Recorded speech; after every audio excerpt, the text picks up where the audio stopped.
Hello, beautiful soul, and welcome to the Little Reader's house. I'm the Little Reader, as you may have guessed, and you're in my house. And today we're doing a reading, one moment, called You Can Do Anything When You Get Over This Fear. I have created a spread. I've got it very perfectly laid out, if I do say so myself, darling. And I'm prepared to take your beautiful hand, put it right here in mine, and I'm going to guide you through some scary shit. Because if I'm being honest, what's scarier than realizing that you yourself have a fear and that you yourself also have the power to love that fear into empowerment? It's a lot of pressure, but we're taking the pressure off, my sweet friend, because I'm here. So here are your crews. We have our knowing crew. We have our value crew. We have our critic crew, and we have our relics crew. Now, the reason I laid it out like this is, first of all, that was spirit-led. Something that's never resonated with me deeply is the pile nickname, like pile 1, pile 2, pile 3, pile 4. The only reason why is because it seems like a missed opportunity to give you a deeper insight into your own persona and personality and the energy that you're carrying around right now. So if we look here, and we'll take a closer look at each crew, the reason why I've pulled a card specifically to give you a name is to help you understand how the energy that you're carrying with you at this exact moment is either empowering you or disempowering you. Now, none of these crews are good or bad. For example, in the case of knowing, you could be using the energy of knowing to try to pierce the veil too much, driving yourself into third eye overload, or you could be using knowing to enlighten yourself and get just the right amount of information to empower you. The same goes for value. You could be looking at values, your own values, and living a value-driven life, or you can be hyper fixated on what other people in the world value and base your entire life off of that. The same thing goes with critic. Having the energy of critic can make you more discerning. It can allow you to understand what is for you and what is not for you. And that can help you build an authentic life. But if you're using the energy of critic in the shadow, you can be hypercritical of yourself. You can be hypercritical of others. You can be hypercritical of anything you want, and it can really stop you from your flow. And finally, with relics. So relic often inherently has this energy of something that's old or unnecessary, but it's precisely the relics that we stand on that give us the foundation of our greatest truth. So think about this. Would you, my sweet friend, call your ancestors relics to be old and thrown? I don't think so. They've provided the foundation that you stand on. But at the same time, are there old ideas in this world? Are there old ways of being? Are there old laws? Is there old legislation? Are there old social constructs that are relics that can be released? Absolutely. So my point to you, beloved, is that each and every one of these crews has a powerful light energy and a powerful shadow. And we're simply building awareness throughout the duration of this reading as to which one you're choosing to be in at any given time. So take a moment now to select. I'm going to hold these up a little bit closer to you so that you can see them all. This is the knowing crew.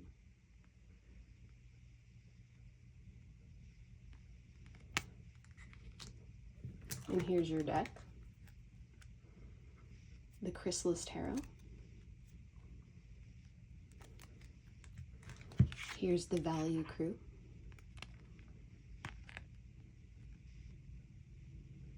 And here is your deck, the Shemelti Tarot.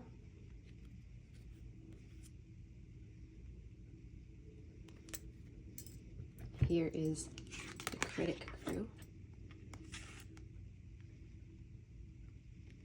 And here is your deck, the Osho Tarot.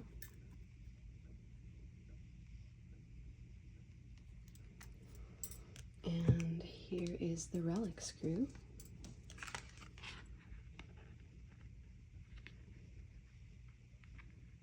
And here is your deck. The Antique Anatomy Tarot.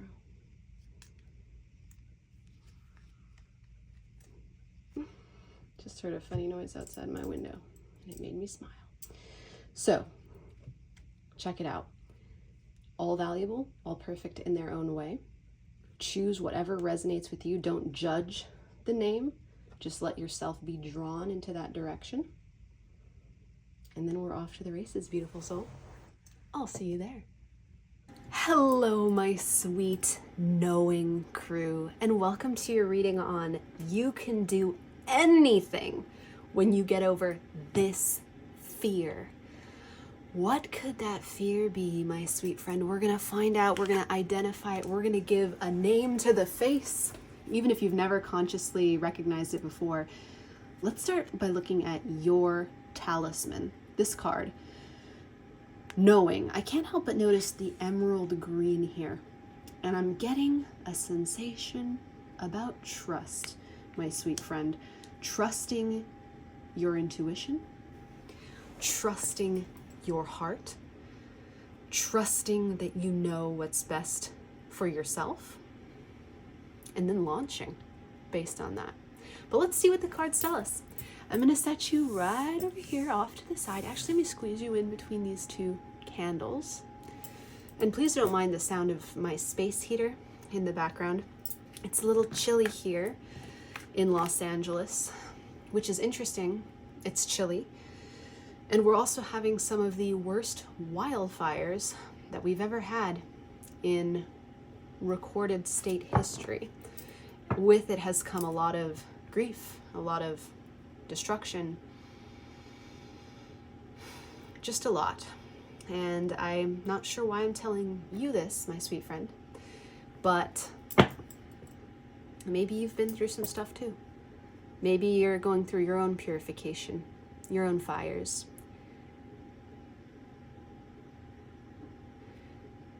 Let's find out. We'll start by shuffling up our tarot, and I want you to know that I have the tarot spread written down in the comments below if you decide that you want to replicate this yourself. Because there may be some value in going even deeper than we go in this general reading with your own investigations. But if not, that's totally okay too. You can cruise along, get what you need out of this, and come out on the other side. Something I want to tell you before we lay out the cards is just a little reminder for you, my sweet friend, that above all, you are so very worthy of love. Always more and never less. That's something I do want you to know, above all else. Now, Spirit, we're asking for the first card, which is, what is this fear that my beautiful knowing crew is experiencing? What is this fear? How does it manifest for them, too? Show us what it is, and how it manifests for them. Well, well, well. Queen of Mirrors in reverse. That's the Queen of Cups. And if that doesn't have to do with trusting your heart, I don't know what does, my love. And then the Magician in reverse, represented by the ravens here. We'll talk about it more in depth, but let's just get it settled.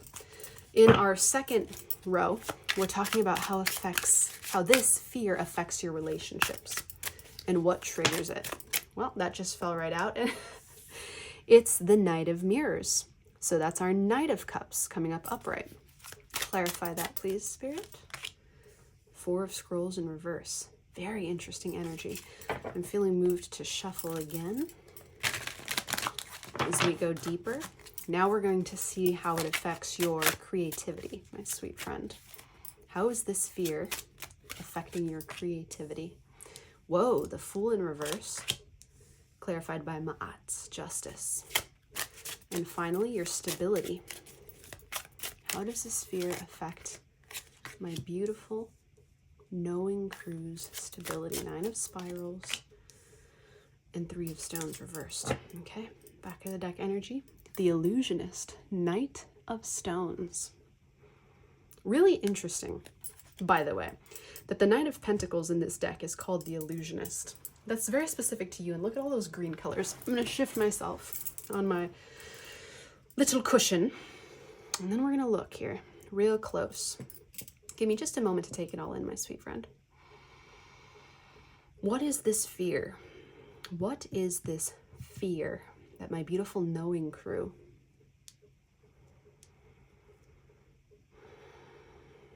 is experiencing right now? The flames of these candles got really still.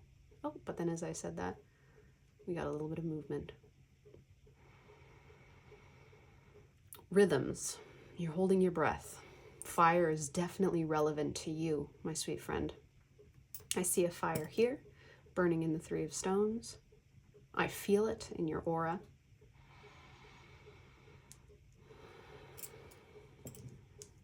I need something more. I need a helper card, Spirit. Let's bust out something from Beyond Lemuria. Not planned, by the way. Not planned, just for you, beloved. There it is. Home. Oh, my beautiful friend. This could be quite literal. Maybe you are a fellow Angelino like me. Maybe you're a resident of Los Angeles, and this has something to do with your home, or maybe it's metaphorical. But look how this character points directly to their heart. You see that?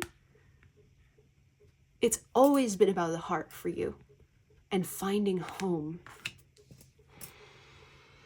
The fear, I don't think, is verbalized in terms of, it's not an active mantra that lives in your mind. You don't say this fear over and over to yourself, like, I'll never be anything, or I can never trust myself. I don't think it lives in you like that, my sweet friend. Give me 1 second to turn off my space heater because it's making a sound that I cannot abide. Okay, sound is gone and I'm back. Thank you for your patience. It's not that type of fear. It is not even living in your mind. This fear lives in your chest completely. It lives in your heart. And it is not quite a fear, it's a wound.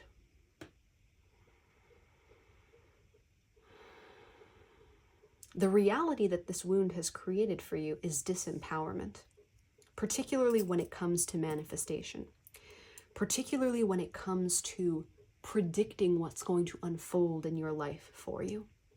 With the Magician in reverse, especially with the Ravens, who are our fortune tellers, they're associated with the crone.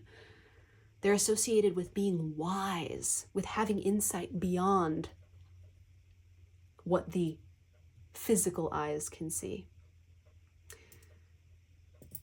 This wound is like the story hasn't unfolded for you yet the way you feel it's supposed to unfold.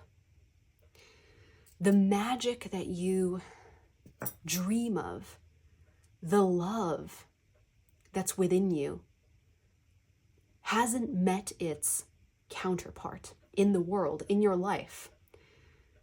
It's like good things were promised.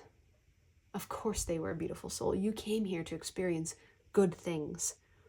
The promise of being known, being loved, being upheld. And there's a grief here, even more powerful than fear. And I suppose if we were to give words to the fear, they would sound a little bit like this.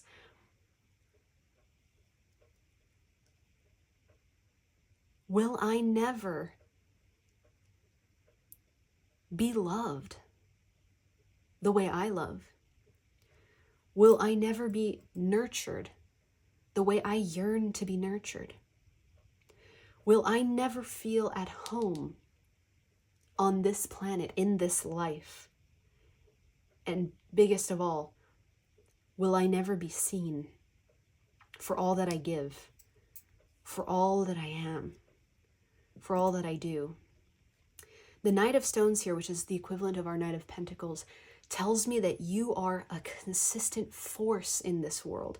Your energy is a lot like Archangel Raphael, if you're familiar with this force. Archangel Raphael is associated with emerald, with healing, with the deepest part of the heart chakra, with memory, with connection. And you give, and you give, and you give, almost in a saint-like way, but you're never seen.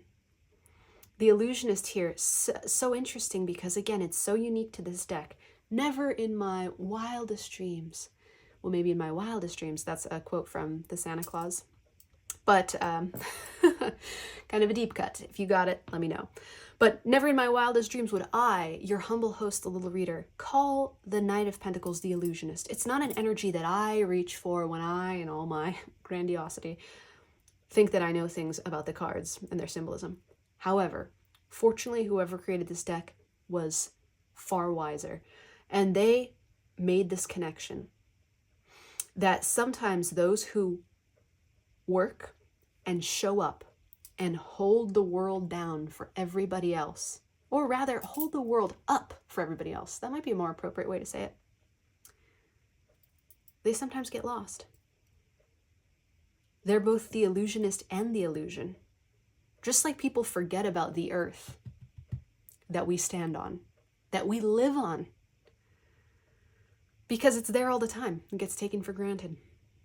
Just like that, you go unseen, beautiful soul. Your efforts, your steadiness, your love.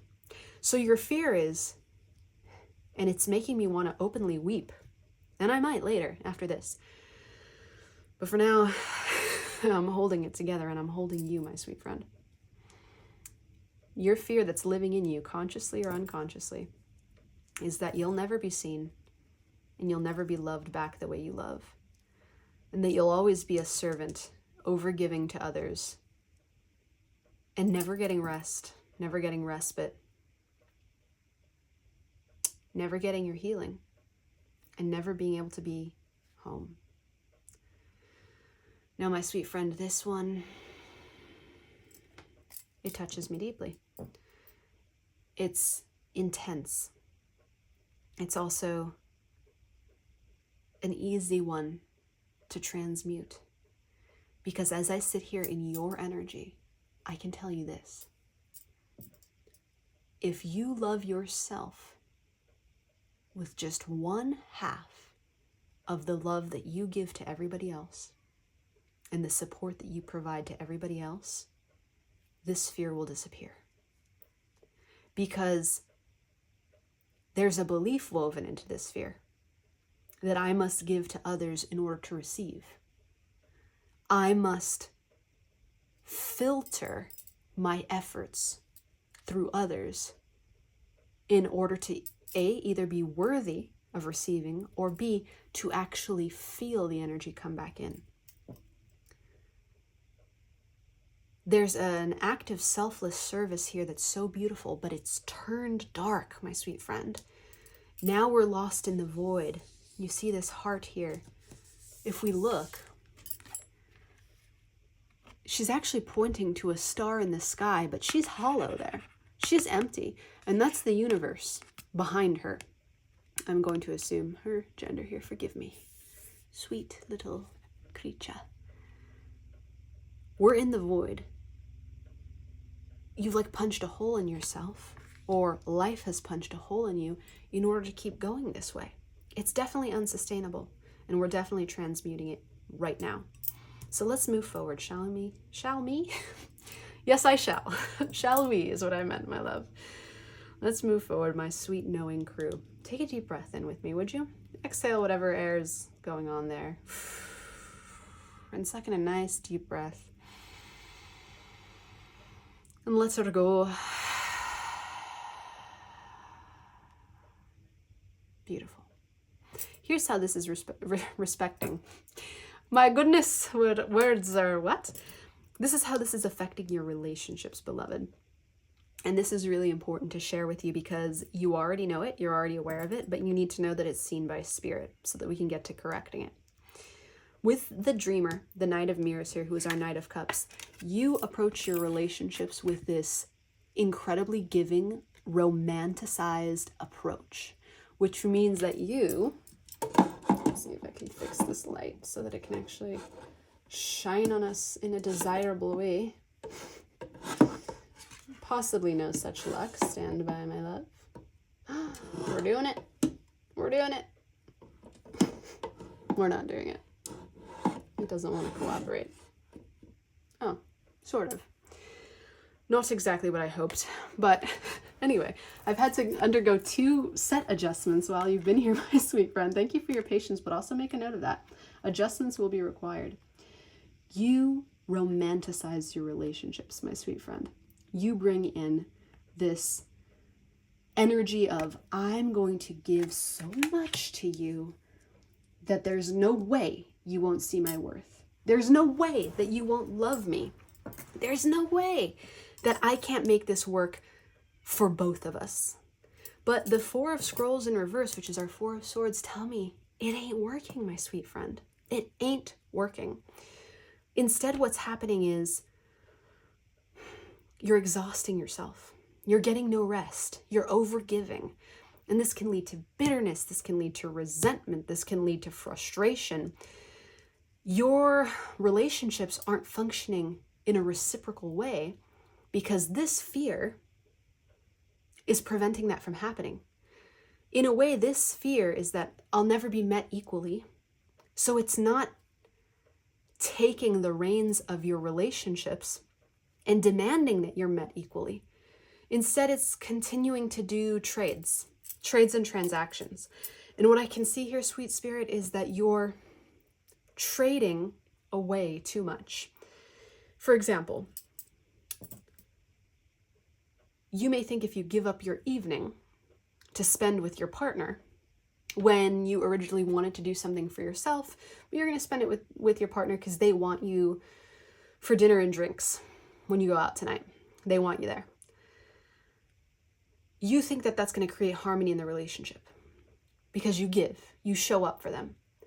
But they take it for granted. They assume that you want to be there.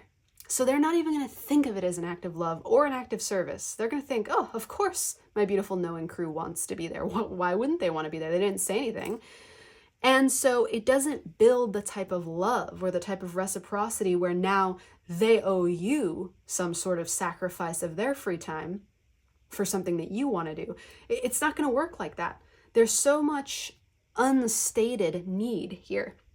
And this fear has led you to believe, my sweet soul, that you must continue to make little sacrifices and little compromises because they're all ending up for something. Or the person that you're doing it for, in the case of relationships, which is the row we're on now, they must know how you're sacrificing intuitively. So obviously they're going to pay it forward back to you at some point. But the answer is no, my sweet friend. No, they have no clue. They genuinely don't have a clue. So instead, it's just draining you. It's taking away your rest. It's taking away your inspiration.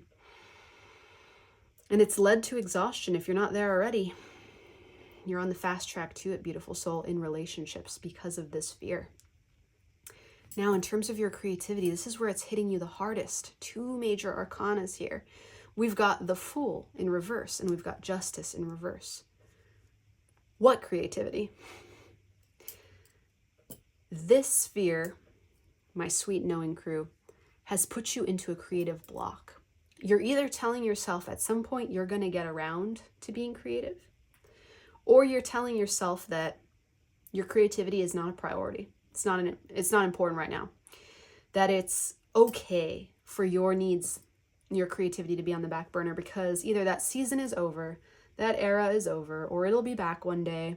I even hear in some very specific cases, some people saying things like, oh yeah, I used to be creative, but that's just not who I am anymore. Or in a way, it's almost like you're telling yourself you grew out of it. Or you'll do it on the side, small potatoes. Like, oh, I'll just do a little bit. But my sweet knowing crew, you were built for greatness when it comes to creativity. And I think you know that, my dear. I think your love of art your love of music, of movies, of a good story, or of even telling a story like this wizard here, gives you the inkling that you're meant to be some great storyteller through one medium or another. You know it in your heart. My beautiful knowing crew, of course you do. And that's part of the uniqueness of this fear, is that you know so much. But this fear convinces you that you're not worth acting on it, that it's going to work itself out. This is the way it's supposed to be.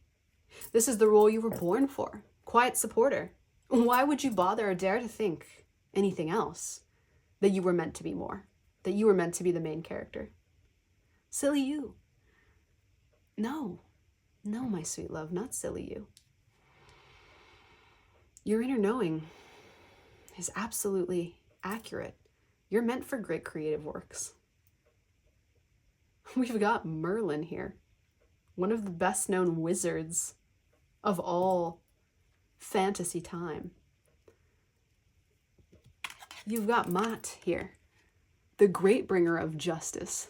If I recall correctly, and the lighting is a little sus up in here at this time of day, but if I recall correctly, Maat also weighed hearts, I think, to determine their lightness, to determine their worthiness. And you are the sovereign of the heart. I called it immediately with your colors and your energy. And I see it now in this card.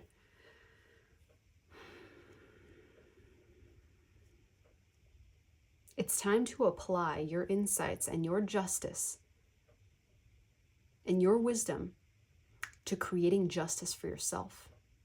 Justice for the knowing crew. Justice! I think that was a Hunchback of Notre Dame Disney reference. I'm not sure if that's what Esmeralda says. Justice! But someone correct me if I'm wrong down below. Moving on from your creativity, my sweet friend, let's look at 9 of Spirals and 3 of Stones. Your stability is actually uncanny and it's remarkable. But here's how this fear affects you. You stay resilient. You keep going and you keep going, even after you've been burned out. You keep going. You don't realize it, but other people look at you, their knowing crew, and say, how does the knowing crew do it? They're incredible. They just keep going on and going on, like they're so reliable. You can count on them. They always have your back. But it distances you from people. With 3 of Stones in reverse here as your clarifier, it stops you from collaboration. It stops you from being able to feel supported by a community. I don't know if you've ever felt like you've been supported in your whole life. I don't know, my sweet knowing crew, if you even know what it feels like to be supported. And that is probably precisely what helped inject this fear into your life, is that you may never have received true support when you were young, in adolescence, in early adulthood, even wherever you find yourself now. You may always have had to be in this role, steady, showing up, constant, the rock for everybody else.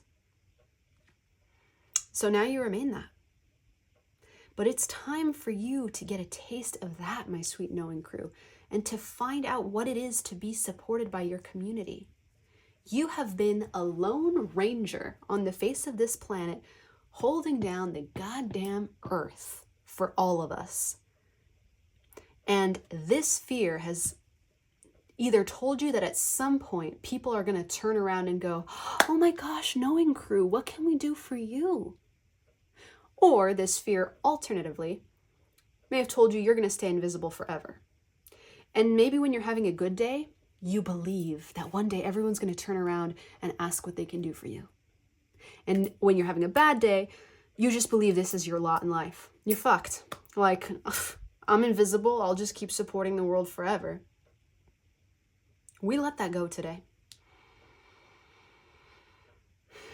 The truth of the matter, my sweet friend, is that you can have anything. You simply need to ask for it. And if you ask for it and you don't receive it, it is time to relocate yourself to a new life, to a new situation, to a new environment that provides the support, the nourishment, the love, the romance that you are so very worthy of. You are so very worthy, beautiful soul, of saying, hey, today I need help with these chores, and it being done. You are so very worthy of saying, hey, I need you to romance the shit out of me, and it being done. You are so very worthy of saying, hey, I'm feeling like I can't trust myself right now. I just need a listening ear that's not going to try to solve every goddamn problem that I have, but it's just going to listen to me so that my own wisdom kicks in, so that I can then hear it and then follow it so that I can build self-trust. Can you listen to me? And then that being done for you, you deserve to say, I'm exhausted. Can you take on that work task or go to your boss and say, hey, can we reprioritize some of these deliverables? Hey, family, I need to cut a chunk of the weekend out so I can work on creating something. Because I'm writing a screenplay. Because I'm directing a theater show. Because I'm hosting a party. Because I'm doing whatever I want. Because I've realized that I'm home. And if I don't ask for it, and I don't get it and make it happen, nobody's going to do it for me. But if I do ask for it, and I do respect myself enough to demand it, it will be done. That's the truth, my beautiful knowing crew. That's the truth. So let's look a little deeper, sweet soul. I've got these oracle cards here, and we're just going to whip them out. The first one here is a message from the non-fearing you. Whoa. Okay, we're going to do it one at a time. Let me set these off to the sides because this is going to be a little juicy. The message from non-fearing you. Let me describe to you what non-fearing you is. Sometimes we talk about having a higher self or a future self, and all of that's well and good. And in fact, often we're all referring to the same thing. We're just giving it different labels. When I say non-fearing, though, I mean it's the you that just transmuted this already, right now. They're not separate from you and they're not ahead of you. They're side by side with you. They exist just like every iteration of you exists in this universe, or multiverse, I should say. So we're calling on their wisdom to see how they transmuted it. And more interestingly, what the catalyst, thought, feeling, or inspiration is that helped them do it. And for you, it's really interesting. With the number 3, it's throwing us over here into row 3, creativity.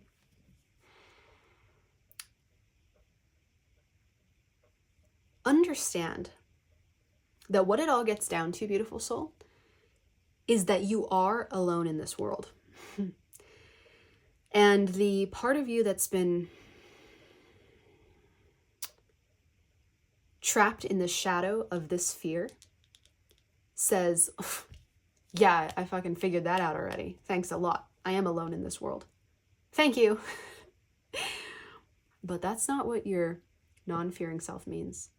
It doesn't mean you're alone in terms of you're isolated and cut off from everybody and you have no support system. It means that you alone are the leader of your life. And no leadership is going to come in that suddenly demands you be put in the spotlight. Sometimes when we grow up, we have a parent who's really good at that. They put us in the spotlight. And their leadership, instead of teaching us how to advocate for ourselves and put ourselves in the spotlight, they just do it for us. And that's really sweet when we're kids. And this is just a general example, so it might not apply specifically to you, but hear me out. It's really sweet when other people put us in the spotlight, but if we are conditioned to rely on another leader to do it for us, we will be victims of oversight our entire life. We will be passed over for promotions. We'll be passed over for opportunities. We'll be passed over for our dreams, because what's happening is we're passing over ourselves. So your non-fearing self wants you to know You're alone in terms of you're the maker or the breaker of your life. So please step into seeing yourself as a leader and an advocate, first and foremost, for your sweet self, my beautiful knowing crew. What you are knowing is so much insight and so much wisdom that you've picked up your entire life about the world. What your non-fearing self wants you to become an expert in now is you. Know thyself. What are your needs? What are your desires in your immediate environment, in your home, in your workplace, in your relationships, in the bathroom, in the bedroom, in the garage, I don't know, every area.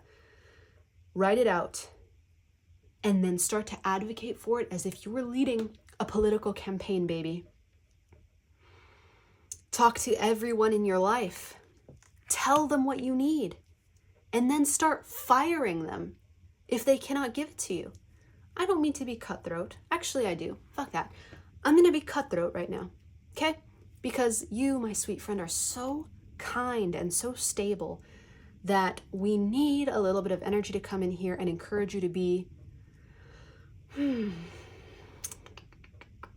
bold. Fire their asses.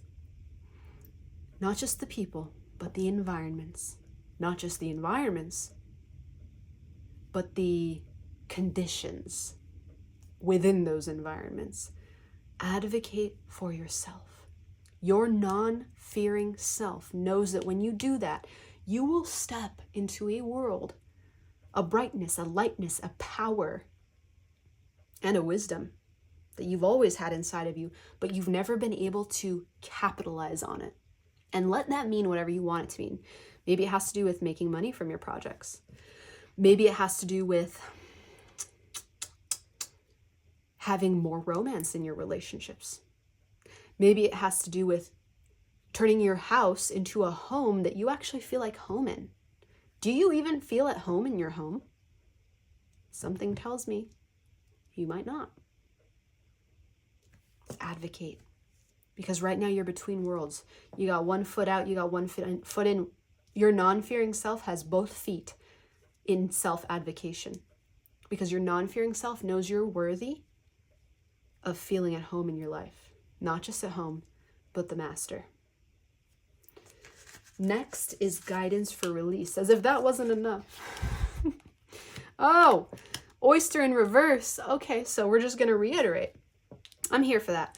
Also, check out the water theme. Baby, you are so watery. Oh, I would love to know you. You're a romantic just like me.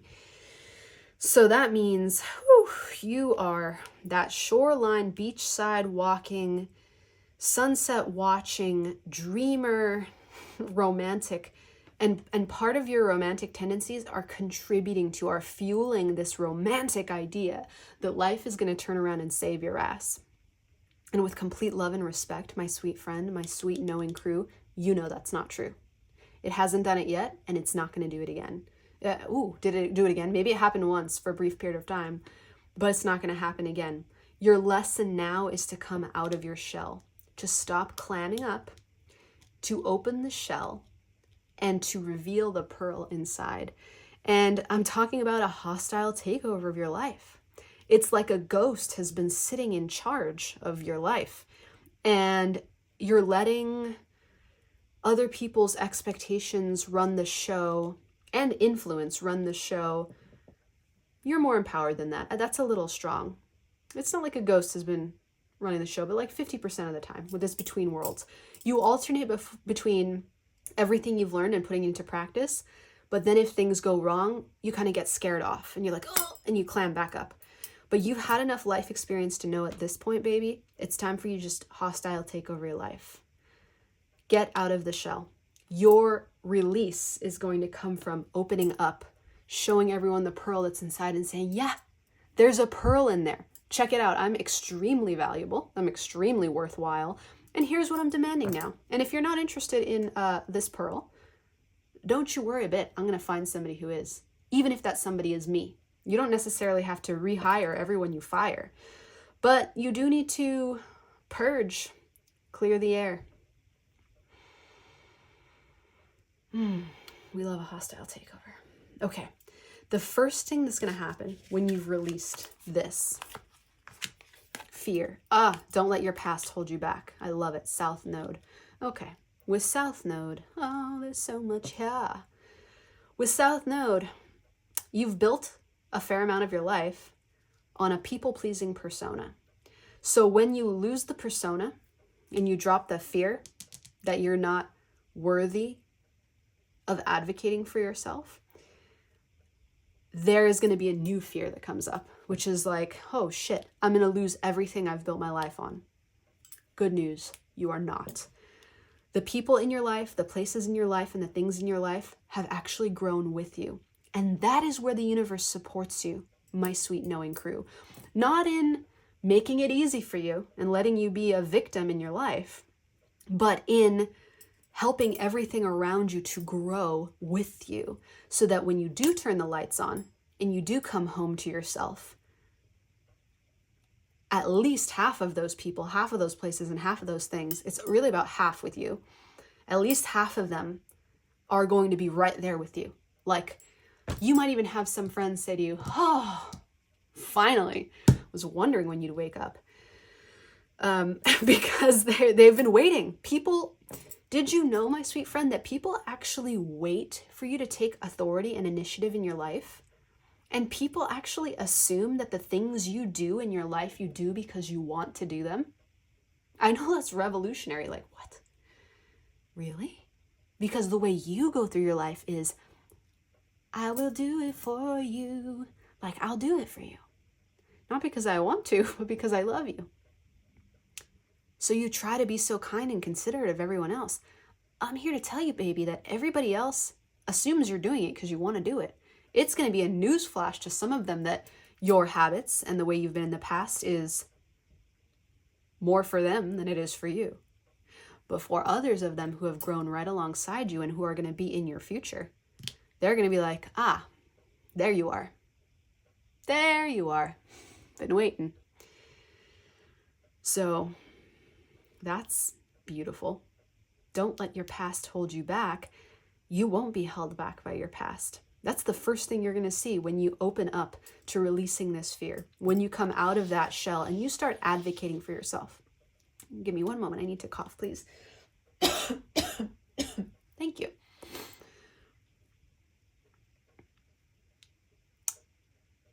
This is going to take practice, beautiful soul. It is not going to happen overnight. There may be some false starts. So if you try to advocate for yourself and you are met with resistance, or someone fires off with, well, this isn't the person I married, or this is not what you promised, because we're looking at the past here. This is not what you of yesterday said. Be prepared for that, my beautiful knowing crew. And in fact, true to your name, you can even say, I know. That was me of yesterday. This is me of today. It's that simple. Whatever you do, my beautiful knowing crew, don't apologize. You've given enough.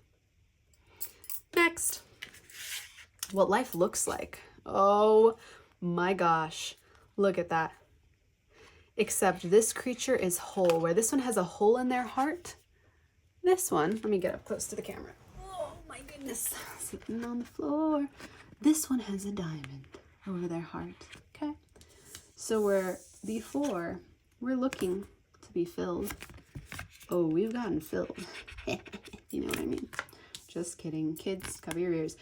Shine your light, baby. And look at this mermaid tail. What does that tell me? So much in this card.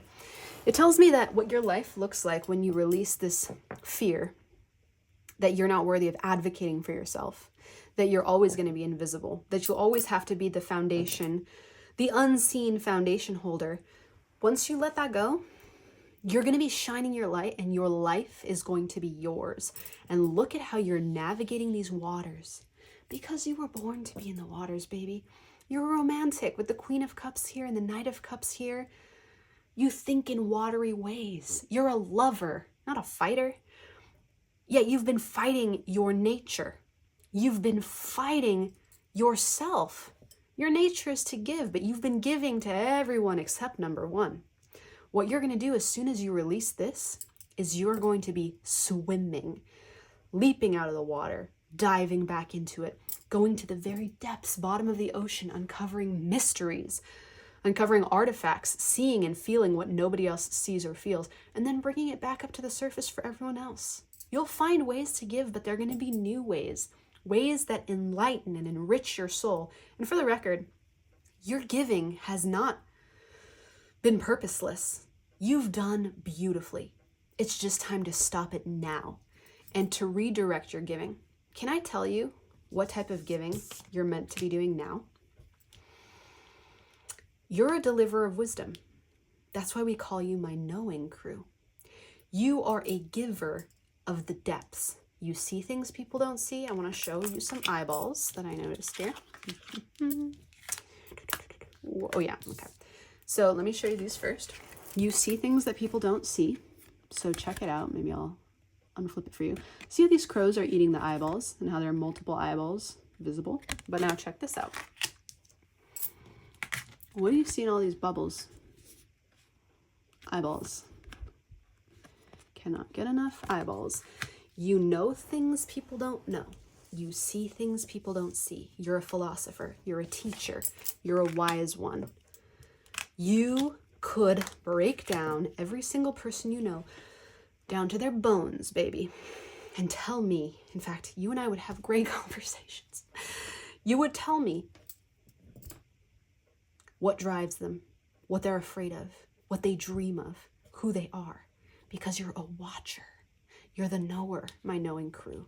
I know, no shit, Sherlock, thank you. It's not like I do this professionally.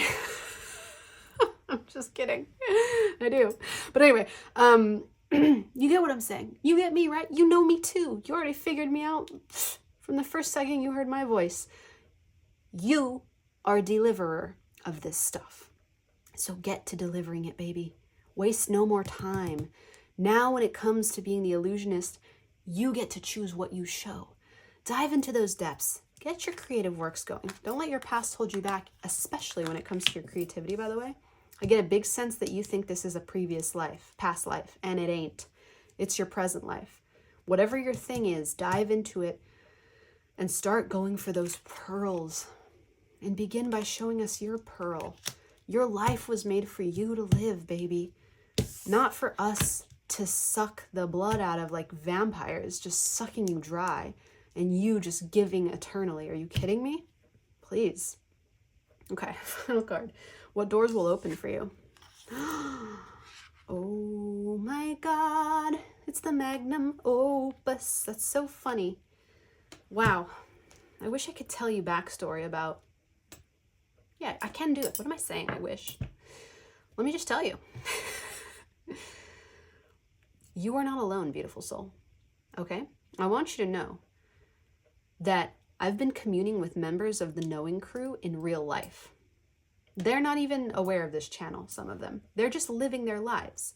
It's not like they're searching for the deeper wisdom like your beautiful self. And yet, in conversation with someone from the Knowing Crew just last night, what is it that I spoke to them about? The creation of their magnum opus, their great work. Because they were lamenting that their energy goes into everybody else but themselves. And that they haven't had time to either create or market their great work. What do you say to that, my sweet friend? It's all connected. I hope that gives you goosebumps the way it gives me goosebumps. Because from where I stand, life is just one big play. It literally is almost like a predetermined, pre-programmed play, if everyone stays in their patterns. But the moment that somebody wakes up, you become the writer, the director, the producer, and the actor. If you're really ambitious, you could be the cinematographer too. You can do it all. But you have to wake up. That's the key. I'm here to tell you that you have your great work inside of you. You haven't done it yet. You either haven't pushed for its creation, literally, it's unborn, it's in your mind, Or if it's sitting on a shelf somewhere collecting dust, you haven't pushed for its distribution. What will happen to you when you release this fear? The great work explodes. Suddenly you have the energy, the inspiration, and the know-how to get this shit made, produced, distributed. If you're like, little reader, what the hell are you talking about? I'm not even a creative. Then I'm talking about the communal events you want to plan, the parties you want to host, the intimacy that you want to share with people. I'm talking about the legacy that you leave for your whole life when you lay it down at the end of this one. I'm talking about that which will define you forever. That's your great work. And it's in you right now, my beautiful knowing crew. So there's no more time to waste. This is your moment. Take a deep breath in with me. Let it go. Let me give you some closing words here. There's nothing that you need to do, because when I pulled out the great work, I felt half of my beautiful knowing crew get overwhelmed immediately. The other half got enthusiastic. See, we're always a 50-50 split here. But both of you are going to alternate. Those who felt enthusiastic, tomorrow will feel overwhelmed. Those who felt overwhelmed, tomorrow will feel enthusiastic. Feelings aren't forevers. They're not forever truths. They're truths of the moment. Here's what I want you to know. You don't need to do anything. You don't need to rush off and make shit happen. You have one job tonight, and that's to give yourself permission to believe that you are the only leader in your life, and you are the only person who will ever advocate for you. Once you've done that, give yourself permission to believe that you can trust yourself and trust your inner knowing enough to advocate for your life brilliantly, that you will line up with the people, the places, and the things that are going to nourish and nurture you. And I promise you, if you just change those beliefs and you say them aloud to yourself every day, you go to the mirror and you tell them to yourself, you write them, you think them, you get in a fight with them, you make love to them, because as we said before, you're a lover, not a fighter, and you have your process with those beliefs. This is going to unfold all by itself. Your great work will be the byproduct of your great love affair with you. That's my promise to you, my sweet friend. And that, my beautiful, beautiful knowing crew, is where we are leaving it today. Thank you so much for allowing me to read for you and be part of your journey. You are already excellent. My only objective is to help you realize that. Until we meet again, I am sending you all of the love that I've got. It's always more. It is never less. Because you, my sweet friend, you are so very worthy of it. Bye for now, my love. Mwah. Oh, hold on just a second there, my sweet knowing crew. I know I just kissed you goodbye, but before I let you go, I just want to invite you to join the fam. Come to the Little Reader's house all the time by hitting the subscribe button. And if you loved what you just went on, that journey, that little download, then please throw a like on this video so that I can feel it all the way over here. Until we meet again, sending you all the love I got. Bye for real. Hello, my beautiful value crew, and welcome to your reading on You Can Do Anything Once You Get Over This Fear. What could it be, you say? What could it possibly be, you curious mind? Well, let's take a moment to acknowledge your card. You've selected Value, which has this beautiful pinky and green situation. And has anyone ever told you, beautiful soul, that the colors that dominate the heart chakra, allegedly, are pink and green? Pink for the high heart, green for the deep heart. A balance of yin and yang, or yang if you prefer, or masculine and feminine if that speaks to you. It's all about balance in the heart. This tells me that there could be an element of balance to this fear, or not trusting your own balance, or not trusting your own internal balance enough to create value. But I'm just riffing. I'm going to move your talisman card over to the side, my sweet value crew. And as I do that, I want you to know that you, my sweet friend, take this in for a second, are so very worthy of love. More love, never less. That's you. Let's get to shuffling with the beautiful Shemelti Tarot. We're going to lay out the spread. And as I was just mentioning a moment ago, the spread is down in the comments below if you decide that you want to do this same reading for yourself. Oh, hello and goodbye. Come back. There's a beauty to general readings, right? Especially when, at least for me, I think of a crew being more than just a single soul. For example, I'm already here, which means that somehow this reading must be related to me. You're also here. That makes us a crew of two. But then throw in a third person or a fourth.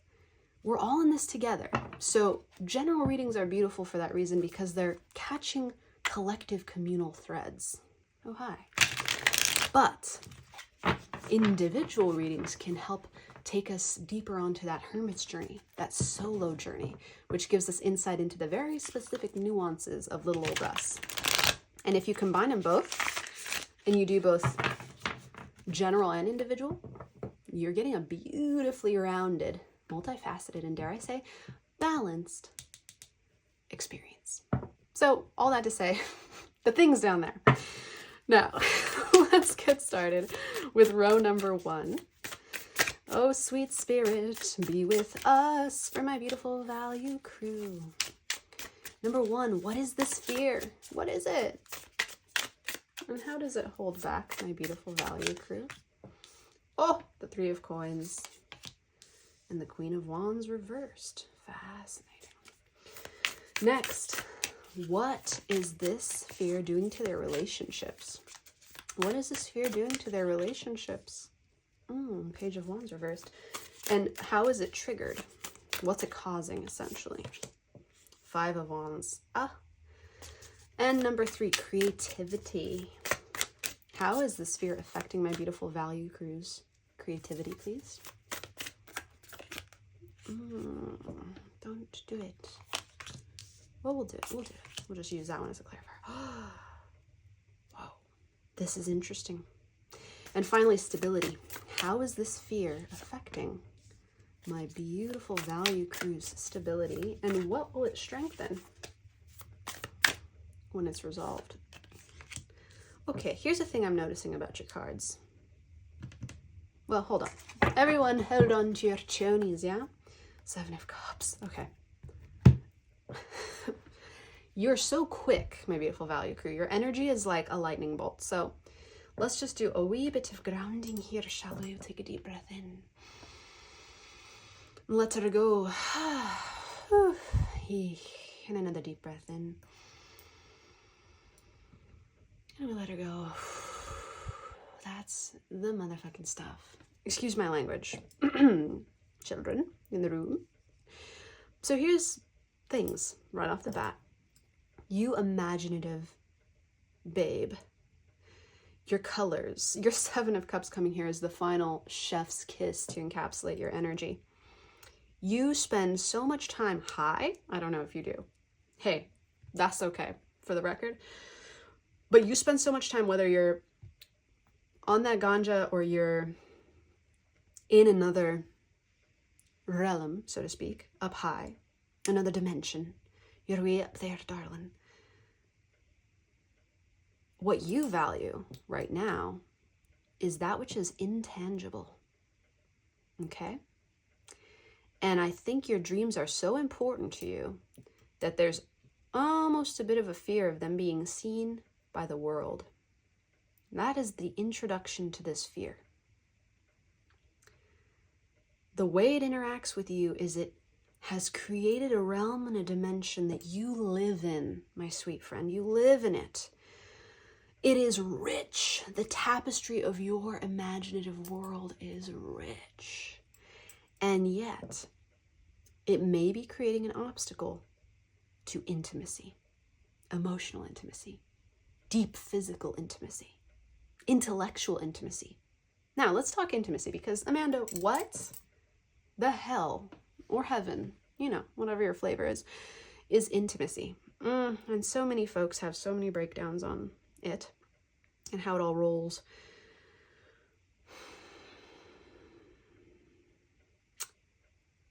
But one that I like a lot is intimacy broken down as into me, see. Into me, see. That means if you're having emotional intimacy, you're letting the person that you're being intimate with see your inner emotional truths. That's raw vulnerability. If you're having intellectual intimacy, you're letting them see your deepest, most hidden thoughts. And if you're having physical intimacy, you're letting them see, touch, taste, smell your physicality in ways that you wouldn't often let others do so. It's seeing into you, if you will, at the barest, most vulnerable level. So what I see here is a fear of intimacy. Let's get deeper into it, my sweet value crew. And because of this energy, I want to thank you for letting me see you, because I can see right into your beautiful beating heart. And in case you were worried about this, it's the most beautiful thing I've ever seen. Okay? I love it. So, starting with row 1, 3 of coins. Collaboration. This is speaking to our intimacy in practical ways. So the way this fear is affecting you is it's telling you that there are no other people who are going to get you.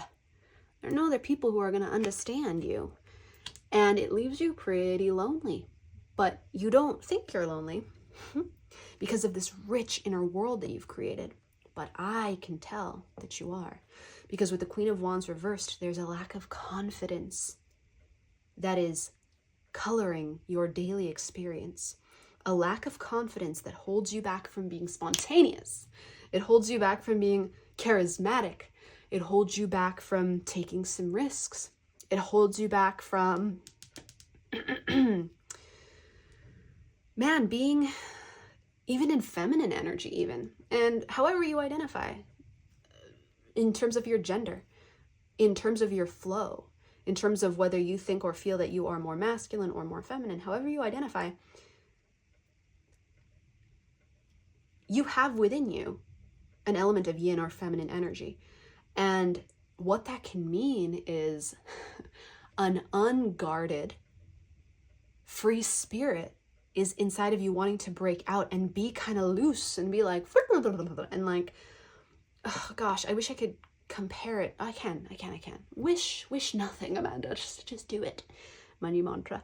So Pleiadian energy is very much like the energy I'm channeling for you here. If you are familiar with extra-dimensional beings or aliens, Pleiadian energy is very free. It's very funny. It's very loose. It's very goofy. It's very just, a lot of comedians of all gender identities have Pleiadian, and I would classify that as feminine energy within them.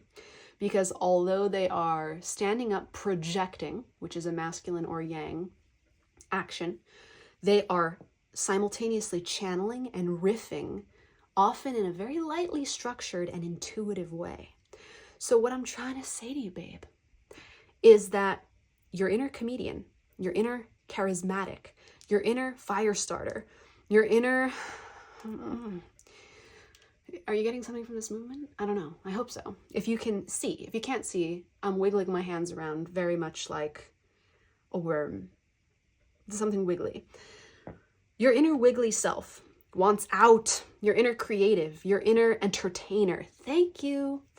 Your inner entertainer, your inner humorist wants out, but it's trapped inside. And it's actually now doing this thing where it's inverting And instead of sharing this wonderful, wondrous world of wisdom with us, you're keeping it all to yourself like a miser, darling.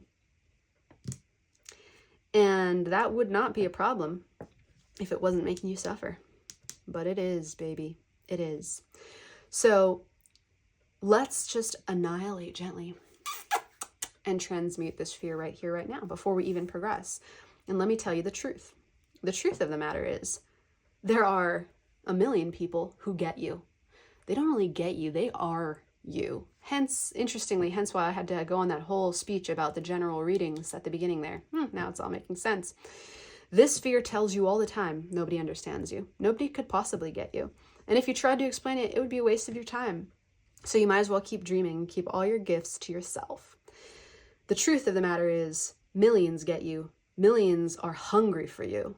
Millions would see you, hold you, and get this, they'd worship you if you gave them the chance. That's the fact of the matter. But this fear seeks to protect you. It seeks to keep you safe because at one point, way back in the day, you did share yourself intimately with someone or multiple people, and they bullied you. They laughed at you, they cut you down, they told you you weren't worth it, or they abandoned you. That's how that happened. The fact of the matter is, though, that was then, this is now. You've developed a deep, rich inner world ripe for the sharing. Ripe for the sharing, darling. And it's time to share that shit, to be spiritual about it. That's the truth. So put that in your pipe and smoke it. You, my beautiful value crew, have immense value. And you think you know it. And you think you're just hoarding it. But underneath that is a layer that actually doesn't believe that any of this has value. Because if it did, you wouldn't have to hoard it. I'm here to tell you, you have endless value.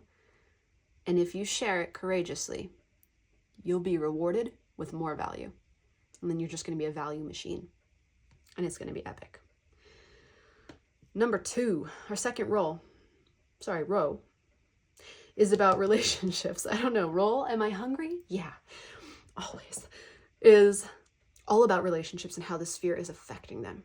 So let's talk. Page of Wands reversed. You can't get shit off the ground. You can't initiate. And when you do, or with the people that you do know and love, there's conflict. So it's feeling like a lose-lose. With a lack of confidence, of course, how is anyone going to initiate anything? So instead, it's easy to make up reasons with this beautiful imaginative world. You're like, oh, well, I don't need to initiate. And if people wanted to know me, they could come do it. And I'll just dream instead. That's the defense mechanism that's going on here. But what you stand to win by transmuting this beautiful fear is confidence. And a confidence that allows you to effortlessly initiate with people, to effortlessly have conversation, and even when there is conflict, or even when there are differences, to not just hash them out. And yes, I did notice I used the word hash and the word ganja. So, hey, I see you. It's not just to hash them out. It is to understand that you can have intimacy and not be the same. Who knew? You don't have to compare in order to relate. This is one of the cards on the Oracle deck that I just wrote, which is in the process of being created, my love. You don't have to compare in order to relate. So another thing that's creating a stop here between building intimacy with others is this idea that you have to be the same, or they need to get you, or they need to be your type of person in order for them to be worth your time. Yes, there's a little bit of this superiority going on here. Like, if they don't, if they're not up to speed, if they're not up to snuff, then they're not worth it. Incorrect. That's a great way to go through your whole life alone. And don't delude yourself, my beautiful value crew, into thinking that going through your whole life alone is the way. It's a way, for sure. Oh, it's a way, but it's not your way. The reason why you're here is because Spirit wants you to know it's time to transmute this so that you can start building the intimacy of your dreams. Now, look, you'll have these incredible inspired conversations with people. You'll begin to share ideas, and yeah, they're going to be different, but they're going to inspire you. They're going to actually inspire you to take this whole creative world of yours and turn it into tangible, manifest reality. Another thing that it's time for. Spirit wants the dreamers to start being doers, but doers not for the sake of doing. Doers through love. Check out a perfect segue to your creativity. With your 9 of Cups reversed and your 2 of Cups reversed, here's what you stand to gain. Here's how the fear is currently limiting you. Talk about your dreams. It has anesthetized you. This fear, do you know what it means to be anesthetized? I love this word because it's so fancy and I like how it feels in my mouth. But I'm going to say words that actually make sense. When you've been numbed, when you've been, the word coddled is coming up, but it's weird because no one's coddling you. In fact, your history is one of tough knocks. It doesn't actually have to do with any coddling, but in a way you're kind of comfort zoned yourself into, and I know this is tough love, my love. I know this is tough love, but you can handle it because it's your time. You haven't done this to yourself. This fear has done this to you, okay? And this fear was put into you by the circumstances, the traumas, and the entire start of your life. So there's no fault, no guilt here. When I say you and this, I'm respectfully referring to the power that you have to change this pattern. Where I see that you've landed is trapped by the comfort zone. And lonely in that. Even if there are people around, you might say, little reader, I'm about to click off because I have so many friends. Okay, I'm glad to hear that. None of them are having emotional intimacy with you. So many friends, huh? I'm really happy about that. And I bet that Instagram feed just be like, popping. You're well liked too. You're absolutely well liked. But you're also not connecting on all the wires that facilitate this juicy, sensual, inspired life that you're meant to start living. Okay? So it's time to get out of that comfort zone, baby. Out of that comfort zone, because what happens is you connect with people when you transmute this fear in a way that's going to affirm your life, in a way that's going to make you realize, oh, right, relationships, this world's greatest wealth. How could I forget that? And the thing is, you didn't forget it, beautiful soul. You just either weren't taught it, or it wasn't modeled to you, or trauma took it away. But 2 of Cups, this is 2 equals looking at one another, seeing one another through and through. This is all kinds of love, from romantic to friendship to familial to with strangers. This is what I mean about these inspiring conversations where you're going to walk away not just like, oh, that was a nice conversation. Your life is going to be affirmed, my love, affirmed and invigorated because of the transmutation of this fear, my value crew. And your creativity will bloom. But I don't see your creativity relegated to products, poetry, music, film, however you create, knitting, crochet. That's not the creativity I'm actually seeing here. In a way, those things you're already thriving in, very much as solo projects, hyper solo.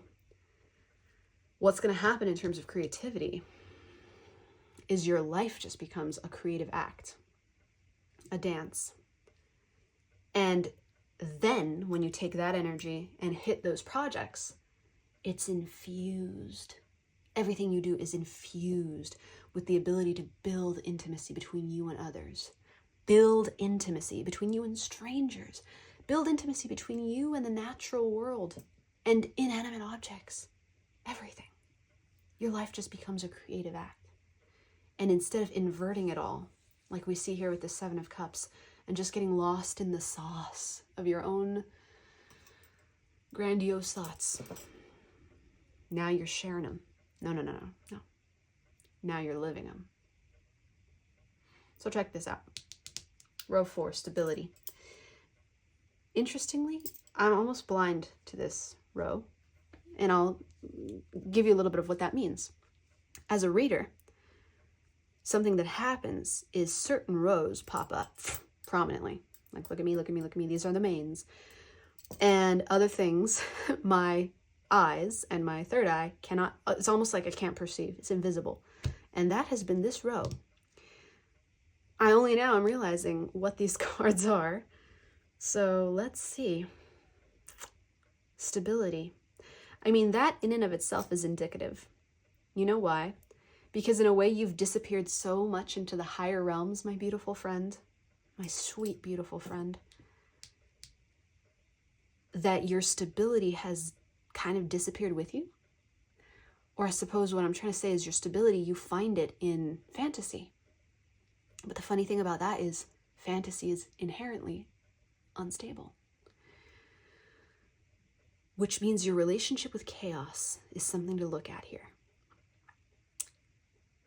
Chaos can be a medicine, and I believe that you know how to share that medicine and wield that medicine. If you are a healer or a creator, or just a human being, I think being a human being makes you both a healer and a creator by default. Look into chaos medicine. Look into how you can thrive in chaos, or take chaos and turn it into order. Or,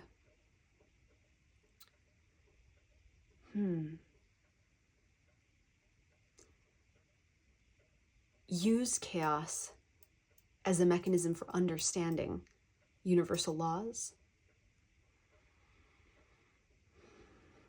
science, and truth. Because your relationship with chaos is actually a beautiful one. Again, it's just inverted right now. It's just slightly misused because of this fear. In terms of stability, what this card is supposed to mean is how this fear affects your stability. And with the Knight of Swords in reverse, it reiterates a lot of what we said. Inability to take initiative, especially in conversation. Inability to be clear and concise or organized. And hesitation to the max. Oh my goodness. Hesitation is huge here.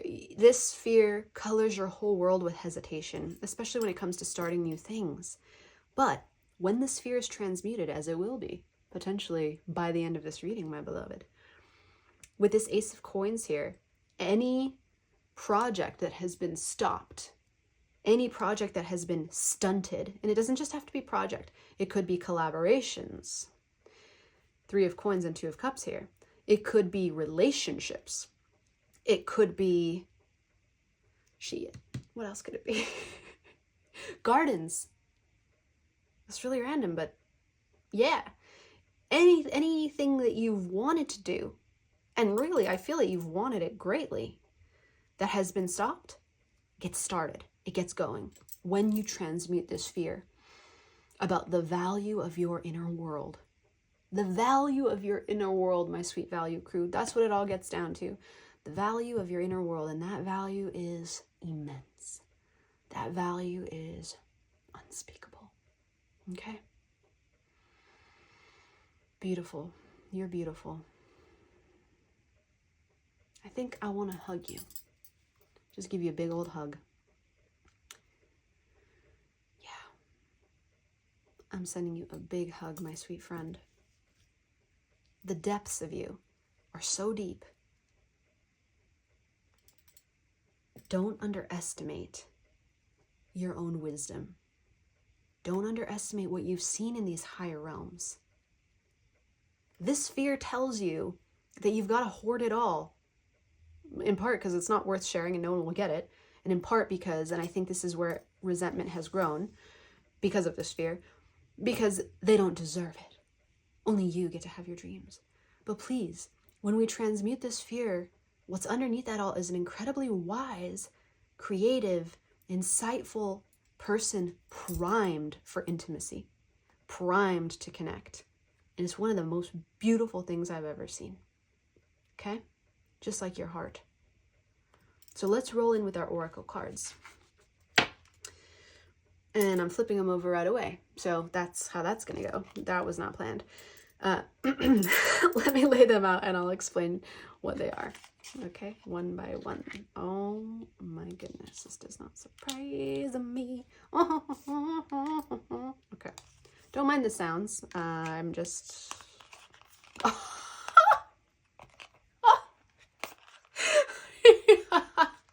You've got to be shitting me, darling. Are you seeing this? Okay. I love when this happens. Okay.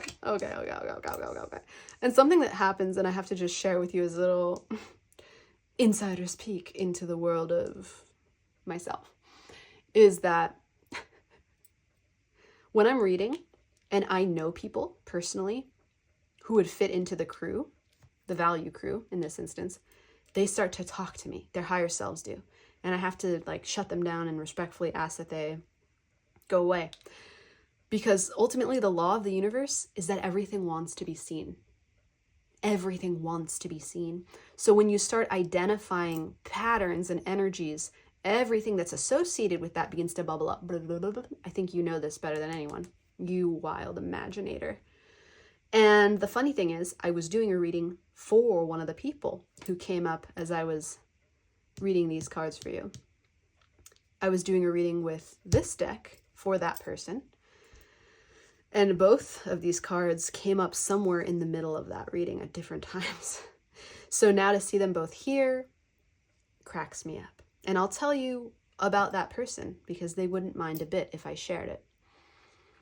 That person is building courage to embrace emotional intimacy. And what their reward and their gift will be when they transmute their fears and gain that courage is union with their desired romantic counterpart. So that is going to apply to some of you very, very strongly. But let's get into it. With this card here, let me bust down my spread and make sure I'm on the right page here. Okay, message from non-fearing you. Here and now, beautiful, 32, which is also reducing in numerology to 5, our card of change, wham, wham. Like a lot of tower moments, but not to be feared, that's the thing. Don't be afraid of change, beloved. The you that's transmuted this fear, which for the record is not future you, it's not past you, it's actually current you. You're in the process of doing it right now. That's why you're here. That you is saying, stay present, stay grounded. I think it says on this flag, you are here. Yeah, it does. You are here. This flag that this character is waving.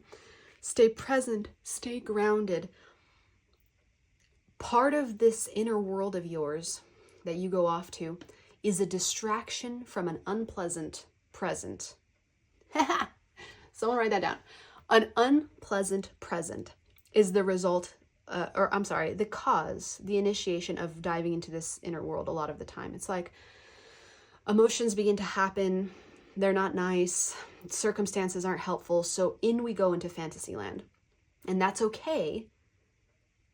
But the way it's connected with this fear is that it's become a way of regulating your nervous system, a way of surviving things that need to change. So what your you, who has already transmuted this fear, has to say is begin practices that ground you into the present moment. Begin practices that help you to, instead of sliding into dreamland with the 7 of Cups, into that other realm, ground yourself into this one.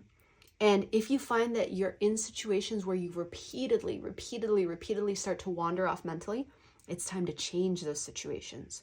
In other words, get grounded and craft this life as something that you are proud to be living in, that you don't have to escape from, that there doesn't need to be all these dreams of. Or conversely, if you keep dreaming about a reality where you're more courageous, more powerful, stronger, bolder. Bring that into the here and now instead of dreaming about the future you. Be it, my beautiful value crew. Be it. Find the courage to be it. Guidance for release. Okay, the golden egg, one of my favorite cards of all time. In the reverse, of course. Doesn't surprise. Because this card is called in the deck, the unstruck sound. This card has to do with secrets of the heart. How appropriate is that? That is being, by the way, I haven't seen any of these cards, any of these oracle cards. They're all new to me. Just like, I mean, not new to me, I own them. But this was shuffled anonymously before I got to here. But it dovetails beautifully with all that we've said, which is that you are the golden egg who doesn't know if there's any value in sharing your gold. And the straight and simple answer is there's immense value in sharing it. The unstruck sound means that there is a sound in your heart, a calling that wants to be unleashed, released, and shared with others. And look, it's landing right over your relationship sector. Page of Wands. Start sending those messages. Start initiating those conversations. Start sharing yourself with the world. That is how you transmute and release this fear, is you prove to yourself that you're worth sharing and that you can initiate intimacy and that it's safe to do so. Yes, I can guarantee you there may be a couple of false starts. Why can I guarantee you that? Because you're a human being living with other human beings, and human beings can be assholes. That's why I can guarantee it. You also may find that some of your more superficial relationships were built on never being intimate with each other. So when you suddenly start going there, you're going to realize, oh shit, some of my friends are assholes. Good to know. And you'll let them go. That's this Five of Wands tells us there may be conflict, but the others who you either already know or you haven't met yet or you haven't gone there with them, when you start revealing your inner world to them, initiating conversations, sending them messages, calling people, saying, hey, I just want to talk about what I'm feeling. Have you ever even said that to anyone before? You thought, oh, they can't hold space for me or they don't know how or whatever. No. When you start doing that, some people are going to meet you right there. And it might scare the shit out of you at first to be that seen. The conflict will be inner at that point, not external. It'll be your own inner conflict. Like, oh, is this safe? Is this good? Ooh. But what it leads to with this Two of Cups right here, deeply fulfilling relationships. That is the value, my beautiful value crew, that you get out of transmuting this fear, is relationships of value that you could build on. And I don't just mean building emotional currency or emotional capital. I mean, you could build worlds. With Three of Pentacles here, you can collaborate with people. Let's say there's someone you want to marry and they don't even know you're alive.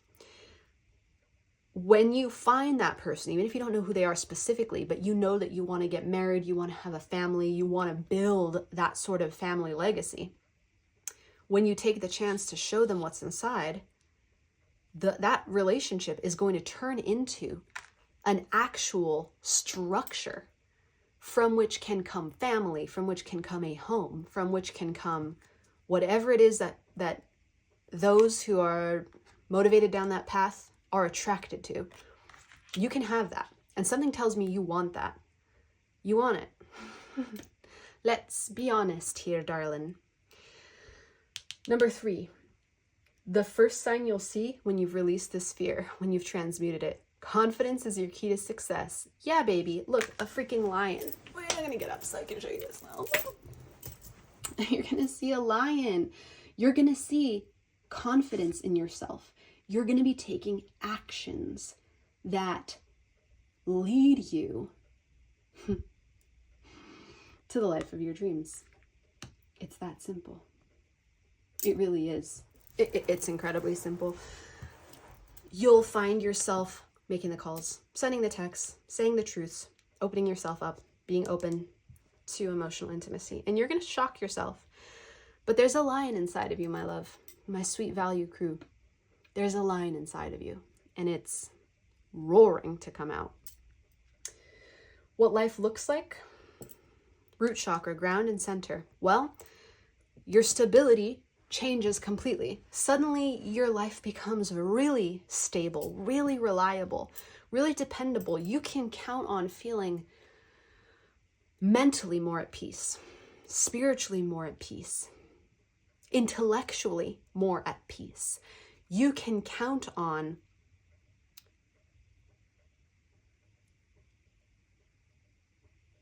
feeling worthy, truly feeling it. Because something tells me you've done a lot of the work, the inner work, my beautiful value crew. And I've been able to talk tough to you in a way that has felt like you're ready to receive it. You're receptive. Your spirit's like, yes, yes, little reader, like, give it to me, talk to me. The way I like, which is apparently hard and intense and like very direct. That tells me that you've already confronted so much of this within yourself. Your root chakra being so stable. And look, there's a moth down there. I didn't even see that. A moth, and there's a flame. Your root chakra being so stable tells me that you're going to get to this level where you can count on yourself. You can rely on yourself, and that makes you proud. Pride is going to increase for you. I see it in both of these cards. You will be proud of yourself, and you will be proud of the risks that you've taken, and you will be proud of what you create. And you know what else you're going to be proud of? The relationships that come out of this, which leads us to this. Now, when I was shuffling, I got to tell you the story. When I was shuffling this deck, which is called, the Alchemist deck by Kim Kranz, something along those lines. I love it. And yet I don't know the name. Go figure. First came one of these cards. I don't know which because it was face down. And this other card, let's say it was this one, came flying out behind it. And I was like, no, I really only want one. So I put it back. And as I was moving the deck over to set it aside, it flew off again by itself. And I was like, all right, well, in that case, who am I to say no? I don't know which one it was of the two, but what I do know is that these literally mean the same thing, which is why it's uncanny. Okay, they don't mean identically the same thing, okay? But they mean almost the same thing. With conjunction and the alchemical wedding, baby, let's just get real here. It means emotional intimacy to the max. And it means connections with people who get you. Look at this. Yin, yang. A fusion of opposites, harmony. And I don't just mean inner union, as much as I love that. And, I preach it like an evangelist. Inner union, inner harmony first. I'm also here to tell you that, let's be real. You have the Two of Cups. You have the Three of Pentacles. That's about unity and harmony with others. And you have conjunction and the alchemical wedding. So maybe in some very, very specific ways, you're like my friend who is actively trying to manifest the love relationship of their life. Or maybe it has nothing to do with that yet. But what's going to come, the doors that open as the fruits of your labor in transmuting this fear, is rewarding relationships that have foundations of steel, rock solid, golden foundations that will take you back into life and remind you why life is worth living. Because what happens, my sweet friend, when we transmute fear is that we lose a big old rain cloud. A rain cloud that was over us that, even when we didn't see it, was giving us messages about not being enough, about life being hard, about us having no value, or about others having no value. But when you transmute it all, one bit at a time, and all that's left is love, you suddenly realize that life is a gift and a miracle, and that it can feel so good, and you can feel so worthy in it. And then bam, everything makes sense. And that's where you're headed. That is where you're headed, my beloved value crew. Until we meet again, I am sending you all of the love that I've got For the record, it is always more. It is never less, because you, my sweet, sweet friend, you are so very valuable. You're so very worthy of it. Look at my camera moving around like it's up to something. You're up to something. Transmute this fear, find your courage, and initiate. Open your heart. Do the work. Be confident about emotional vulnerability and emotional intimacy. And watch what manifests. It's going to blow your entire life in the best way. Yeah, that's all for now. Love you big. Bye. Wait, I lied. That's totally not all for now. I forgot to invite you lovingly to join the fam. If you just loved what you saw, what you heard, what you felt, throw a like on this video, hit the subscribe, and become part of the Little Readers house. Honestly, there's no one I would love to have more than you, my sweet, sweet value crew. We'll talk again soon. Bye. Hello, my beautiful Critic Crew, and welcome to your reading on You Can Do Anything When You Get Over This Fear. Welcome, welcome, welcome. Let's get cozy. I want to focus specifically on your talisman here because you might be thinking a few things. Critic Crew? Do I really want to be part of a crew called the Critic Crew? And isn't that focusing on the negative anyway? Like, shouldn't I be called the discerning watcher or the third eye awakened analyst? And you're absolutely right on several levels. We are shining a spotlight on whatever appeared in these cards today, and this was just what wanted to be our crew's title. We also want to look at the higher universal perspective, which is that shining light on anything, whether that's more light or shadow, transmutes it into light, transmutes it into love. So rather than run from our shadows, let's embrace them. And I will tell you, I already love your energy, my sweet Critic Crew. Don't take it as who you are. You are not limited to any archetype, including that of the critic. However, it is what Spirit wants to highlight today in this moment. So if you're along for the ride, let's just find out. Like, why not? Why not let's just find out what is going to come up here for us today. So my sweet Critic Crew, I'm going to set you over to the side, letting you know that you are so very worthy of love. Always more and never less, no matter what.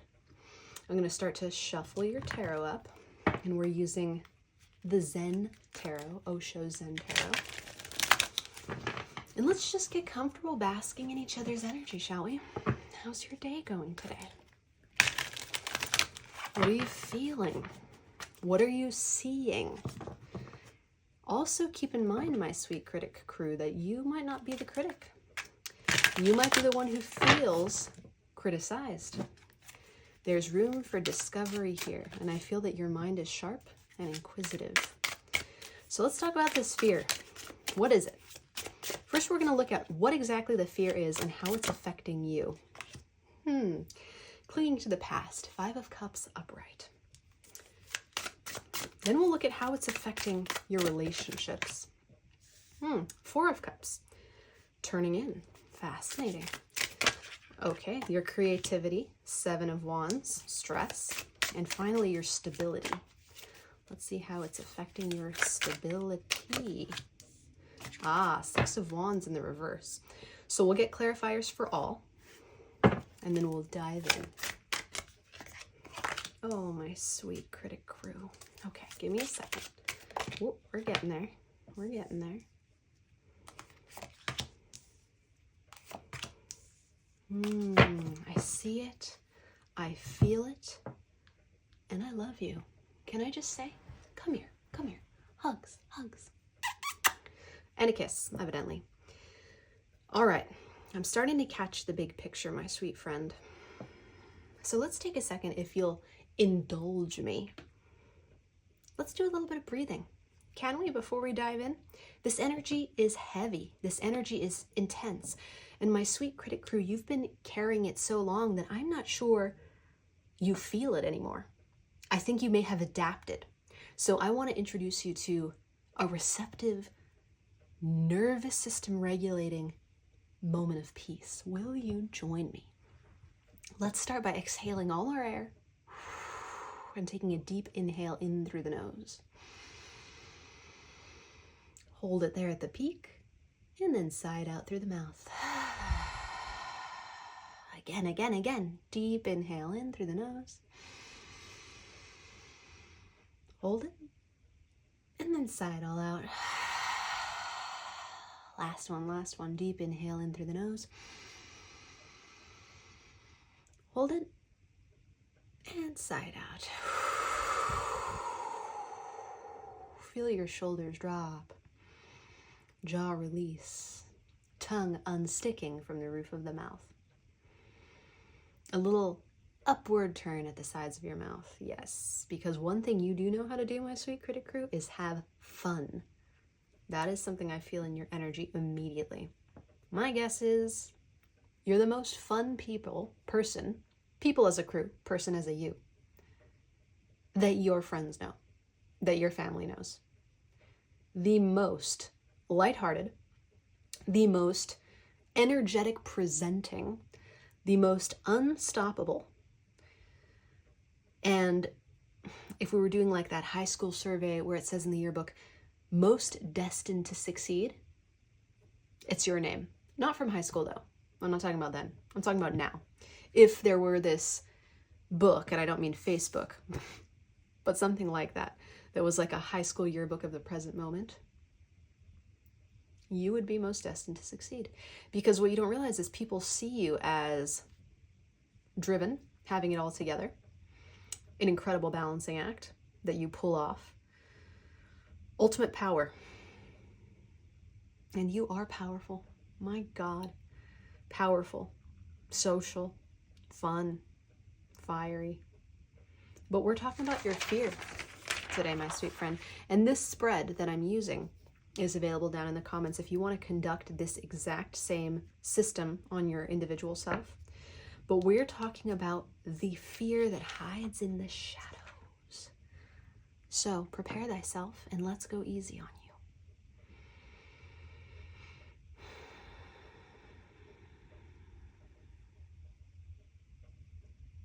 Memories. How do they affect a life? It's a really interesting thing because here I see a fear that somewhere in the past you messed things up. It could even be the recent past, but I think it's long past, your past, as the ghost of Christmas past says to Ebenezer Scrooge in A Christmas Carol, 1989, featuring George C. Scott. Your past. And I don't get this as a sense of nostalgia. I want to be super clear. I'm not saying you're yearning for the good old days at all. In fact, I see you to be a very future-focused person who is all about possibilities, what can be.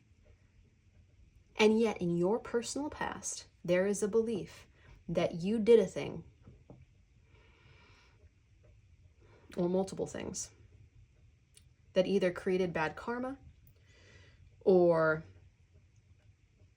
somehow held you back. And now because of either one singular event in your past or because you didn't get set up for greatness in the way that you wished you had in childhood, or you weren't parented the way that you would have liked to be parented, or accepted completely the way you'd like to be accepted, or you yourself committed acts of some kind that you deeply regret. I might have said that twice, so it's worth double the weight. You fear that you won't ever reach your full potential. Or it's not even your practical potential in terms of material success. It's that you won't ever reach your full emotional potential. This is a very interesting version of FOMO, but it's not fear of missing out in other people's lives or not keeping up with the Joneses. It doesn't have to do with that. This is a sort of lifelong FOMO. like you've been haunted. And your fear is that because of something, some limiting factor, and it will be different for every single member of my beautiful Critic Crew, because you gave up on a project, a person, a way of life, a way of being, a diet, because you gave up on your success or what your career should have been or the right path, or you left a job and at the time it felt like a great idea, but now you regret it because you don't like exactly where you are now. You don't like the weight, or maybe you don't mind where you are now, but you can't help but think if you could go back, start over, it could be better. Your fear is that you'll never get that chance. This fear says, I'll never reach my emotional potential. I'll never be truly happy or fulfilled. There's also a layer of being misunderstood here. Like, if you've heard of the Mandela effect, like somehow the universe switched and you got pulled away into another universe and had to leave your home universe behind. And now you're living in like a parallel universe, but you're just one step off.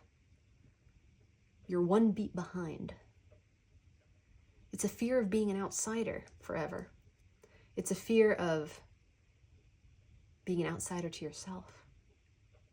Are you starting to pick up what I'm putting down, beautiful soul? This fear says, I'll have to worry about this forever. This will weigh on me forever. I fear that I will carry the weight of my own foibles, my own mistakes, my own refusals forever. And it's dark in here, my sweet friend. And I'm telling you, it ain't so.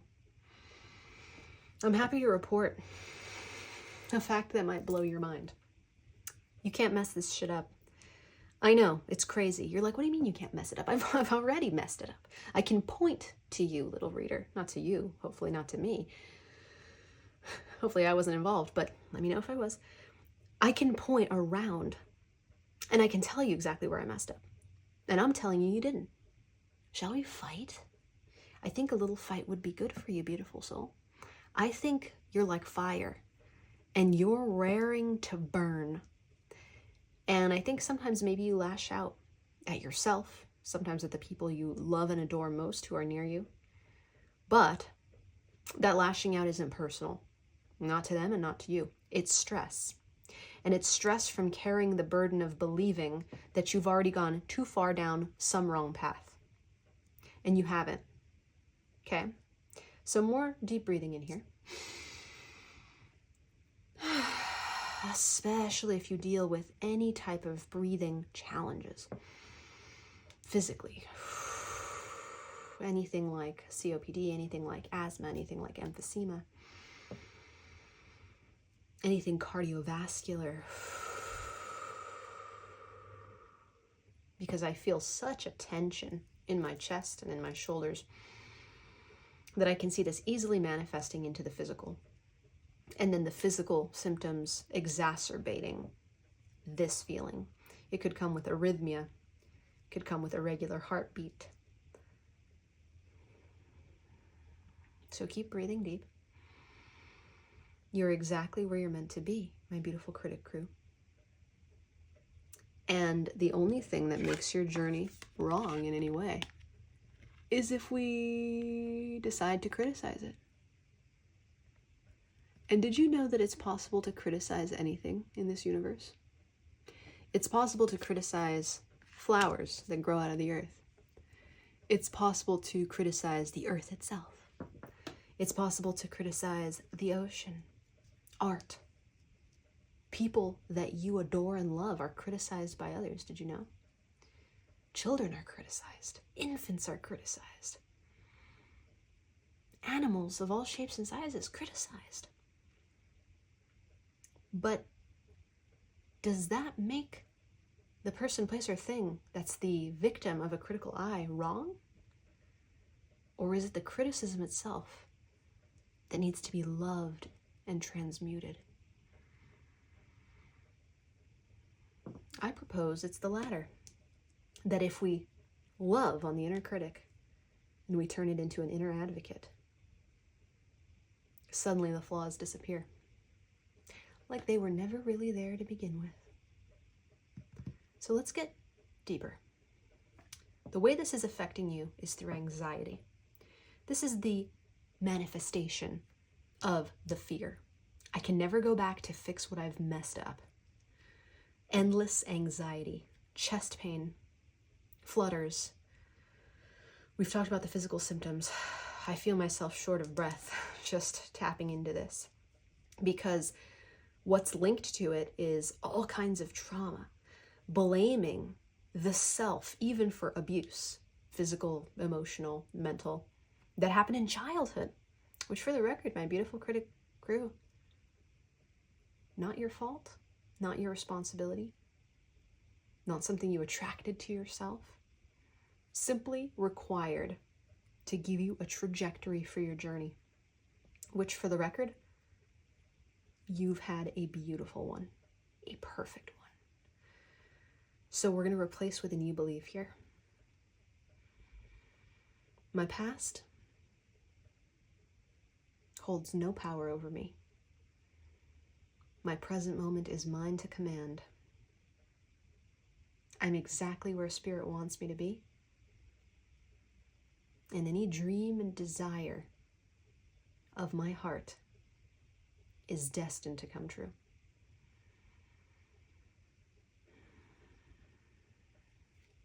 This fear has wormed its way into your relationships.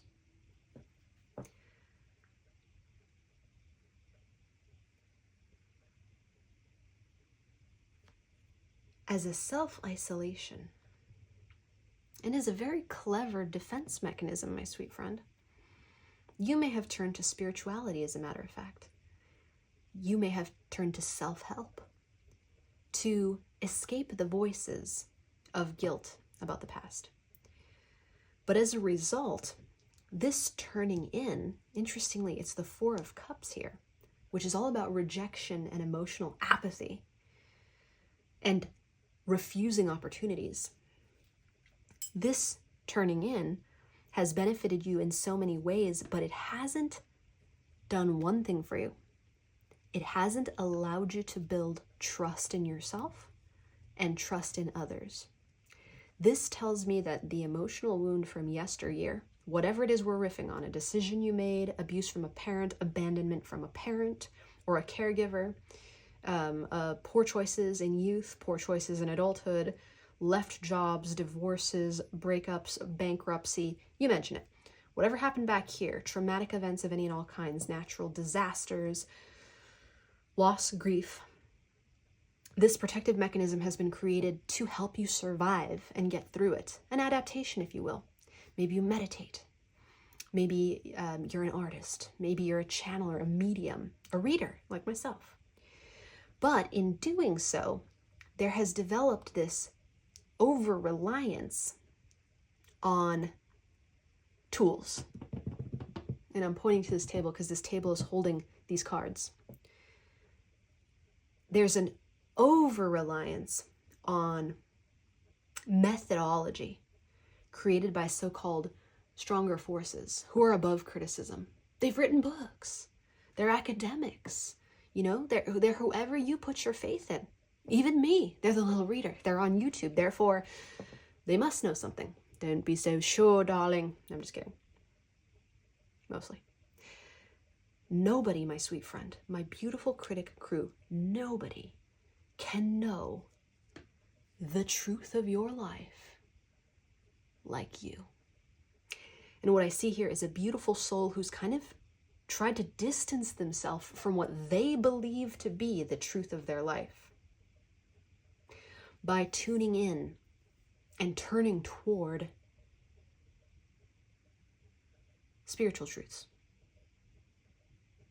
different truths, predictions, the future. Conspiracies are big here. Potentials, possibilities. But those mechanisms have become an attempt at acquiring knowledge, acquiring insight, to regulate the nervous system.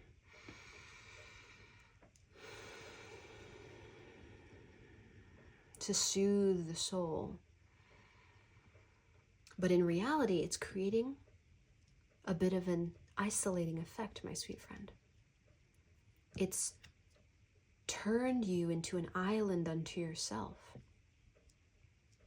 You, the most social, fun, potential-filled person in the room.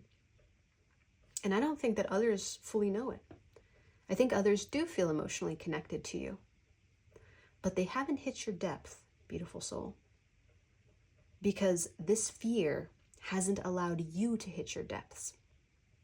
You've hit some depths, but you can't fully integrate the totality of yourself until you accept all that's happened to you, and until you truly believe in the depths of your heart that you have never, ever knowingly done something so bad it would mess up the trajectory of your life. Never, ever would you knowingly harm yourself or attract to yourself a circumstance so bad that it would mess up the trajectory of your life. You would never do that, my sweet friend. And yet this fear has convinced you that you would. Oh, you would. It's too late for you because of that. You're always going to be a little broken. You're always going to be a little incomplete. Incorrect, my sweet friend. That is incorrect. So, in terms of your relationships, to build trust with yourself, emotional trust, it's going to require looking at this fear and saying, absolutely not. There's no such thing as being beyond redemption. I have everything I need today and now to be anything I want. I can go as high as I want to go.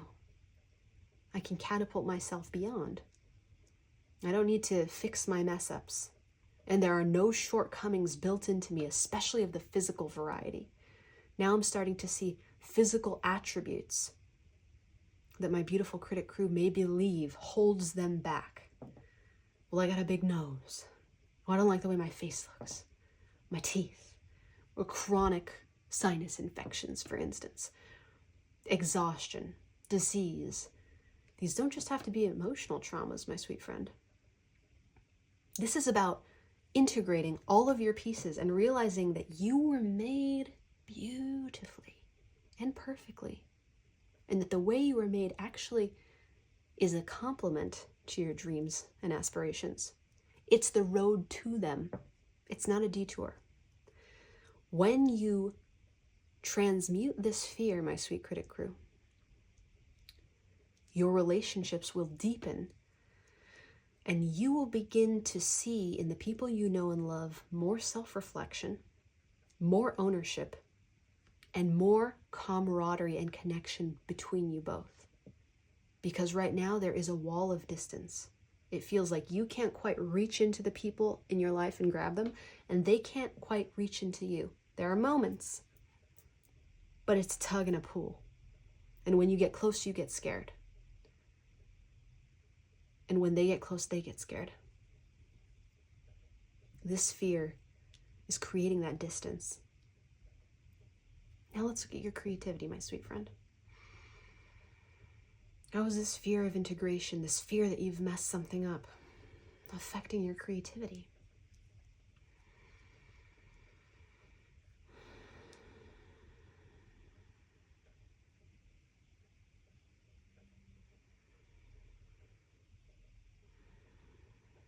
It's interesting, because with the awareness card here, which I believe is meant to be the Chariot, this deck, Major Arcana, I always get a little bit confused by. And maybe that's relevant, but I'm quite sure this is meant to be the Chariot equivalent in this deck. Awareness. Let's double check. I brought out the book just so I could do scientific research, because I knew as soon as Spirit told me to use this deck, I was like, whoa, we're gonna have a moment here. Okay, that's the Wheel of Fortune. That's supposed to be strength. Yep. That's the Chariot. That's the Lovers. Let's just make sure here. Hermits, Wheel of Fortune. Justice, I think. Ooh, maybe this is the Chariot.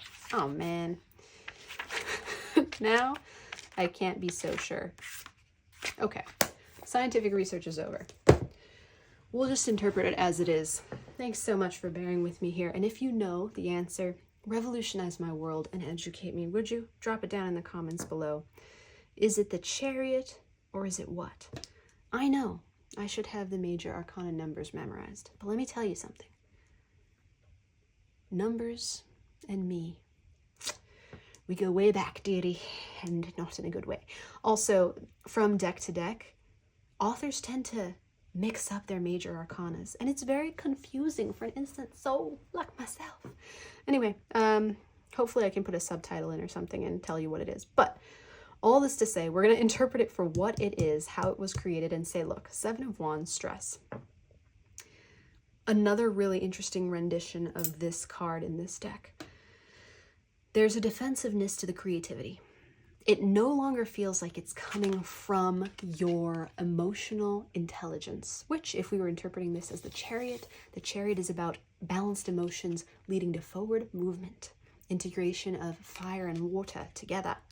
But this, because it's a mystery card, we're going to do a little bit of everything. 7 is spirituality.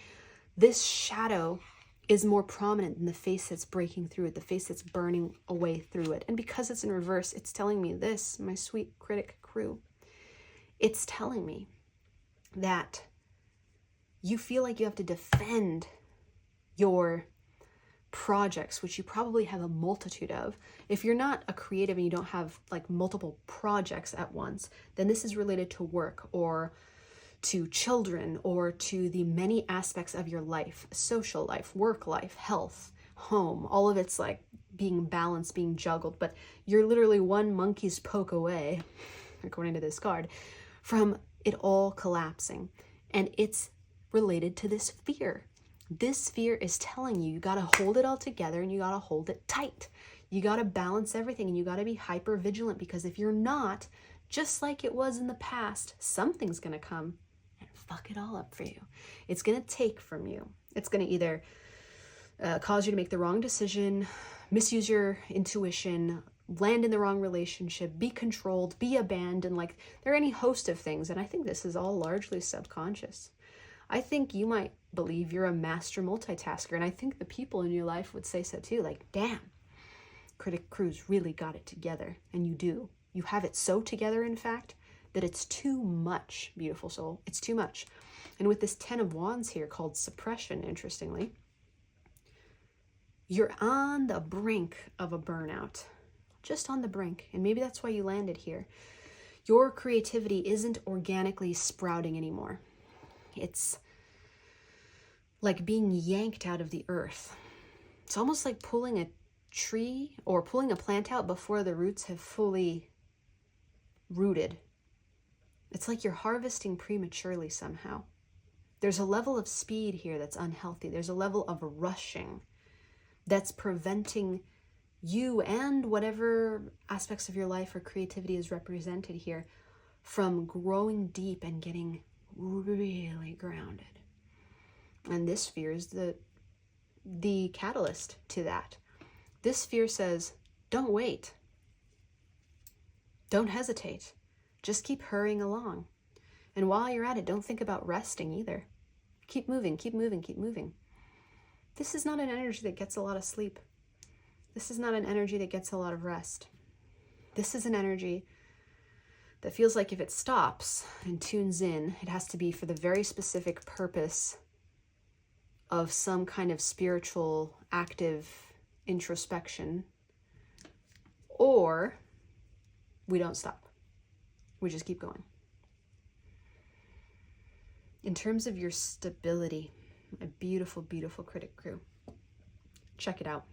6 of Wands reversed, 3 of Swords reversed. You do look outwardly very successful. And I believe that you are. I believe that you've taken a trauma or traumatic beginnings and actually made the absolute best of them. I don't think anyone is capable of doing it better. And in perfect timing, that is someone turning on the TV downstairs. Not just anyone, but one of my favorite people in the world. Unfortunately, that will now provide the soundtrack to this reading. In any case, you present as this incredibly successful person. But check it out. I'm not saying you're not. You've done so well. But what hasn't been established here in your stability is those deep roots I'm talking about.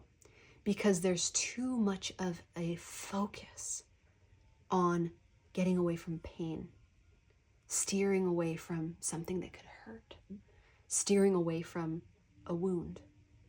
You don't want to be hurt again, beautiful soul. But I'm here to tell you that you won't. That's the fear lying to you. And as John Williams' Jurassic Park soundtrack swells beneath us, not planned, I want you to know that you are not going to be hurt again and that you were never the reason for your hurt to begin with. Oh my God, why do I want to cry? You will be okay. And you can be honest with people. You can be vulnerable. You can slow down. You can stop. You can ask to have projects taken off your plate and slow the fuck down. And you'll be okay. There's no need to carry all this weight by yourself, beautiful soul. You were born to be the successful person you dream of being, to accomplish, to create, to have meaningful relationships, to let people into the core of you, to be seen. You were born for this, made for this. We're letting that fear go today. Your past has nothing on you. In this moment, you recreate your life to honor yourself because you've never done anything wrong. And I don't mean to say you've never made mistakes. Did I say that? No. Don't cherry pick my words. Of course you have. Of course I have. But mistakes are part of the tapestry of life. Let John Williams tell you. I highly recommend, by the way, the documentary about John Williams, available on Disney+. But that aside,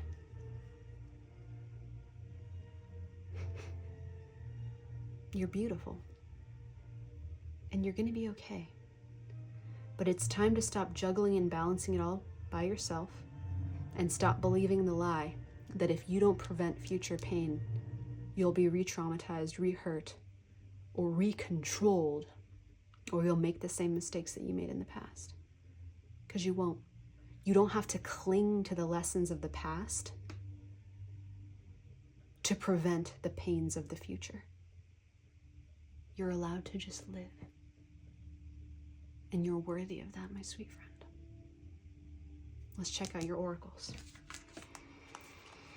So starting with number 1, the first sign you'll see once you've... Wait, no. That's not number 1. Rewind. This is a message from non-fearing you. Sorry, the first sign you'll see is in one of these. This is a message from non-fearing you. Okay, thinker in reverse. You know what that means, beautiful soul. No more overthinking. This clinging to the past. This character has a huge box on their head. Do you see that? An enormous box on their head covering. They're wrapped up in nothing but the past. And this thinker is overwhelmed. Hand on the chin, just stuck, double 44 in thought. What the non-fearing you, who by the way is not future you, it's you right now. It's the you who chooses to reframe this belief. What non-fearing you knows is that thinking, overthinking, and especially thinking about the past, even recent past, like something that just happened 5 minutes ago. This music is making my life. I'm sorry. That is not going to save you from pain. So let the thinking go. Seriously. If you find that you need to use substances of any kind or prescribed medications because of an overactive mind, this is because the inner critic, my sweet critic crew, has taken on this role of protector. Like, I'm going to keep you safe. I'm going to protect you from your wounds. I'm going to protect you from getting hurt. But the you who doesn't fear anymore knows that that was never the case and is telling you you don't have to overthink it. You genuinely do not have to overthink anything. You don't have to be 10 steps ahead of anyone, especially not yourself. That is the person you've been trying to outthink. Yourself this entire time. And the you who doesn't have this fear anymore is telling you, stop it. All this balancing act, all this speed, all this rushing around, don't worry about it. Sorry, I was just waiting for that grand finale. It was beautiful. Yeah, I don't know whether to apologize or celebrate that that whole thing is in this reading. I just want to say, go John. John Williams. Your non-fearing self knows that you can't outthink pain. So don't try. Don't even try. Lean into mechanisms that allow you to release the thinking mind. Instead of being alone with your thoughts, be alone with no thoughts. Or be allowed with watching your thoughts. Be alone with watching your thoughts. But you're allowed to just watch your thoughts and not engage them, beautiful soul. You're allowed. Now, guidance for release. The fire ant. Honesty. Truth. Bringing the greatest essence of yourself, sweet soul. Keeping it absolutely real with yourself and others, and letting them know when you're angry, when you're hurt. The fire ant has an element of anger management to it, meaning that instead of holding things in or erupting and just exploding on people, transmuting anger internally. Transmuting anger, getting to the root of it, which is always pain, and then presenting that vulnerably. When you confront this fear and then release it, you're going to find that you may need to talk to people and let them know either I forgive you or I want to talk about something that happened and I need to make things right. And the person that you may find yourself needing to talk to most of all, my sweet friend, is you.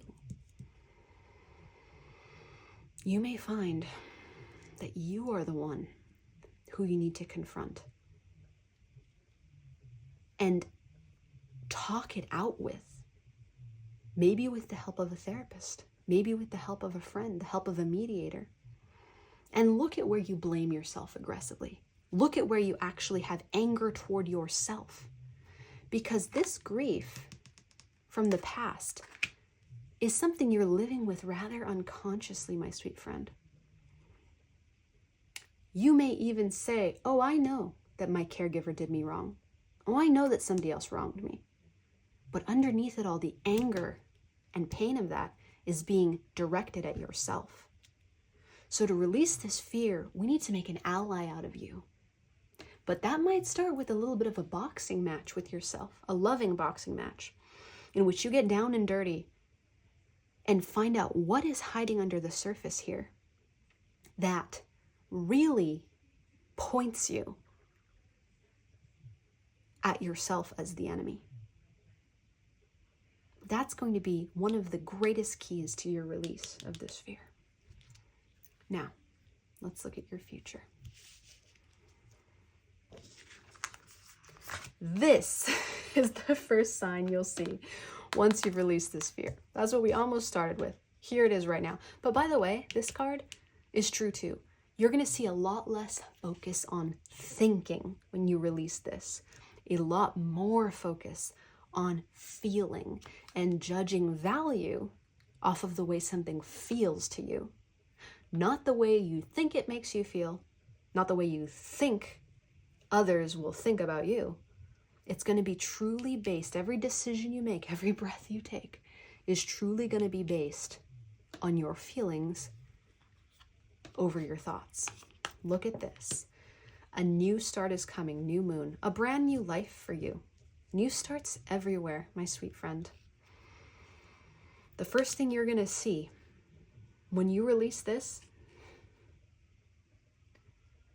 you're going to see the entire world in a brand new way. Wait a second. I am capable of anything, and I don't have to kill myself to do it. Wait a second. I might not want what I thought I wanted before. Wait a second. My relationships can restart again. Or start for the first time ever. Brand new relationships. Different caliber than I've ever had before. Life will feel new to you. You know how people feel, my sweet friend, when they say they've been born again? Born again of this spirit. Or reborn. Rising like a phoenix from the ashes. This is you, my sweet friend. The first thing that's going to happen to you when you release this is you're going to start seeing the world in a new way. But that's going to be because you are a new person in the world. We always want circumstances to shift. We always want people to shift. But the only way to create a shift is to shift yourself. And the shift that happens as a release of this fear, nothing compares. What life looks like now when you've released this. Oh my goodness, sacral chakra, the core of creation. And I love this big sun here. This snake shows me Kundalini rising. Your creativity becomes unleashed. Suddenly brand new ideas. And not just an impersonation of creativity. In your creativity sector, we have awareness reversed and we have stress upright. This leads me to believe that you're an incredibly creative person who's doing an impersonation of creativity right now. You have not tapped into your top tier potential, your top tier level of creativity that blows even your own mind. Whatever you're creating right now is low-hanging fruit for you. I don't think you're even impressed by it. Some ideas you're like, but you're getting more out of a kick of the quantity of shit that you can do at once. When you make this change and you release this fear, you're going to be getting a kick out of the genuine creativity. The ideas that you never even thought you were capable of. They didn't even pass through this thinking mind of yours because they're going to be coming from your feeling self, from the core of you, from your heart and your body.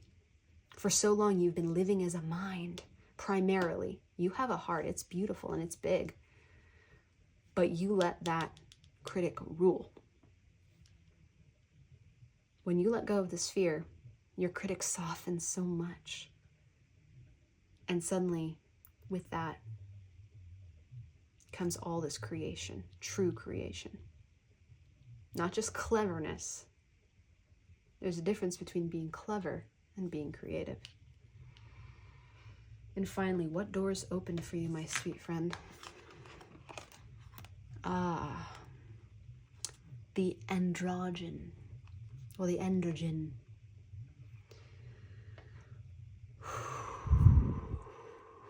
Unity. Sweet, sweet unity, my beautiful friend, of heart and mind. Opposites coming together. Balance. I want you to think of this like the Temperance card in tarot, like the Justice card in tarot. This is like the Lovers card in tarot. It's opposing sides coming together in unity.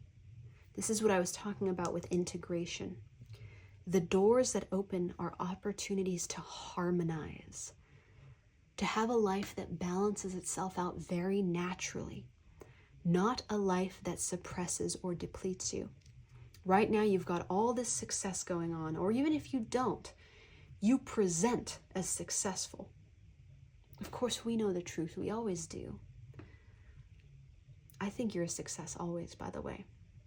But I don't typically evaluate success the way that our world in 2025 evaluates success. I don't think you do either. But you know how to control your image. Powerful as it may be, it doesn't create an inner fulfilling experience. Here, my sweet friend, here. You open the door to that inner fulfilling experience, to balance, to projects that really satisfy and fulfill you. Therefore, they're not draining to work on. To true rest instead of different bouts of thinking different thoughts. To true release of the past, leading you to brand new starts, brand new openness. And I can't help but notice a moon, a sun and a moon.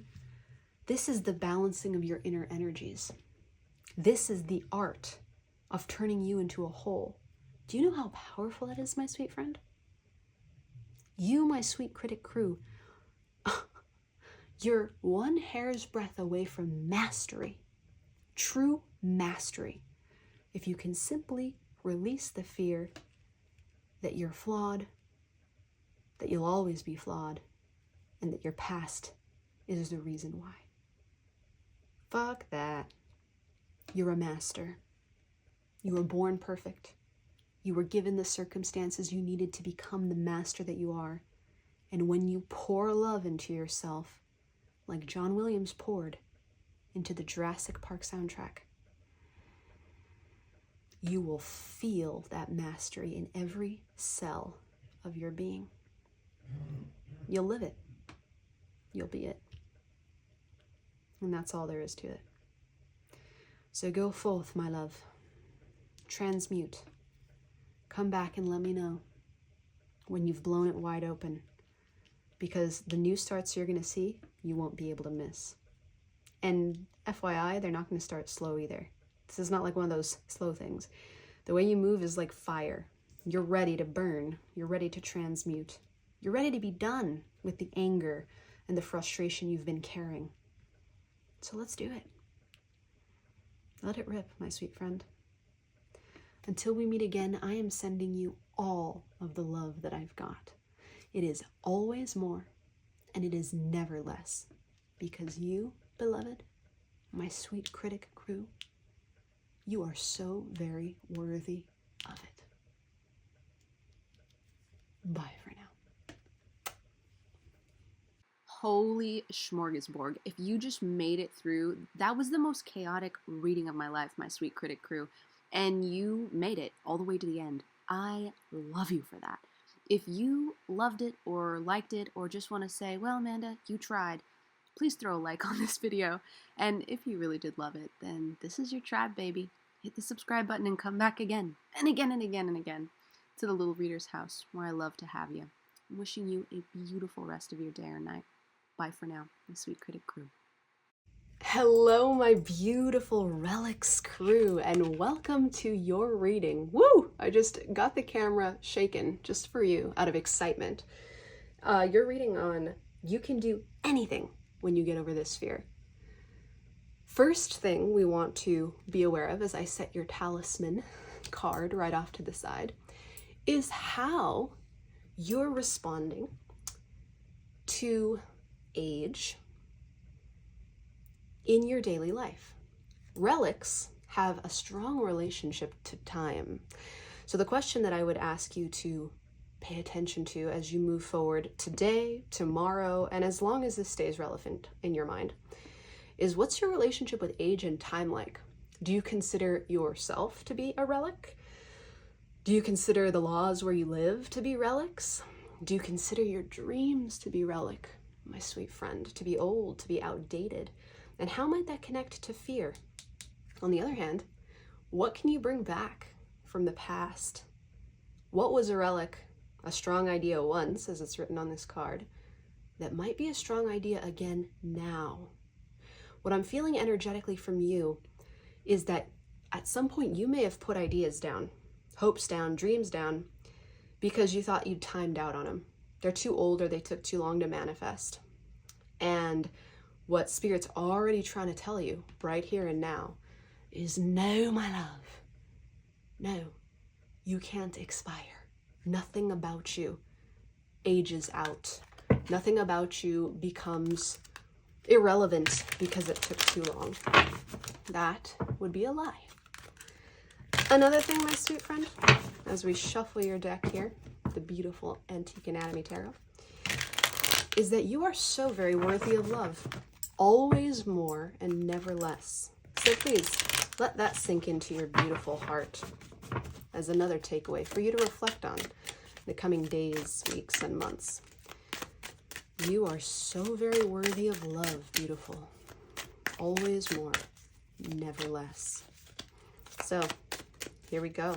4-card spread with clarifiers. By the way, I'll have the spread laid out in the comments below in case you want to recreate this for yourself and do the entire thing not as a general reading, but as a specific reading for you. And you can take whatever you learn in this general reading and take it even further, darling. So, let's go. What's the fear? What's the fear, sweet spirit, that my Relic Crew is handling? King of Coins in reverse. Let's make sure that's in frame. You know what we're gonna do? We're just gonna adjust a little bit. Second thing, how is this affecting their relationships, sweet spirit? How is this fear affecting my beautiful Relic Crew's relationships? Right there. 5 of Coins reversed. Okay, and how is this affecting their creativity, please? Whoa, coins in every category so far. That's Ace of Coins for you, upright. And how is this affecting their stability? Oh, the Lovers in reverse. Okay, so now we're just going to get some clarifiers, and then we're going to dive in. And clarifying number 1, please. How it holds them back. King of Blades. Interesting that we've got a king and a king here. You're really balanced in a lot of ways, so let's take a moment to celebrate that, because I know we're looking at fear, so we could start to get super self-conscious, like, oh, shit, well, if we're looking at my fears, we're looking at my shortcomings, we're looking at my shadows, great. But something that's sticking out to me immediately is your energy with your number 1, that's you. So here in this spread, numerology number 1 is all about you and the you-ness of you. It's actually quite balanced in both your shadow and your light. You're doing this beautiful tightrope walk of balance, and I want to make sure you get credit for that. Now, in terms of your relationships, here's how this fear is getting triggered. The Chariot. Whoa. Okay, number 3, your creativity. Here's what's possible for you when you annihilate with love this fear. And finally, in your stability, how will reducing this fear strengthen you? Wheel of Fortune. By the way, don't worry about remembering any of this. It's for me. I just like to talk out loud, dearie. Okay, let's roll. My beautiful friend. Here it goes. Number 1 with my King of Coins in reverse. Am I worth anything anyway? This is the fear, is that when I look in the mirror, and when I mean you, I see a person who's fallen short in a lot of ways. This is the fear talking. This is not truth. But we must acknowledge that our lived experience is our truth. So this is a sort of truth. When you look in the mirror, you are seeing someone who, in your mind, in terms of what you have to show for yourself. What do you have to show for yourself? You're feeling like you've fallen short. And it's entirely mental. All of the constraints here have to do with mindset, but they're projecting into your environment. They're projecting into your car, into your home, into your clothing, into your wealth, into your bank account. They're projecting into how you're perceived by others, particularly those who are close to you. With the Lovers popping up here, thank you, Spirit. I just got a little line in to something very specific, and it will resonate with some, maybe even most.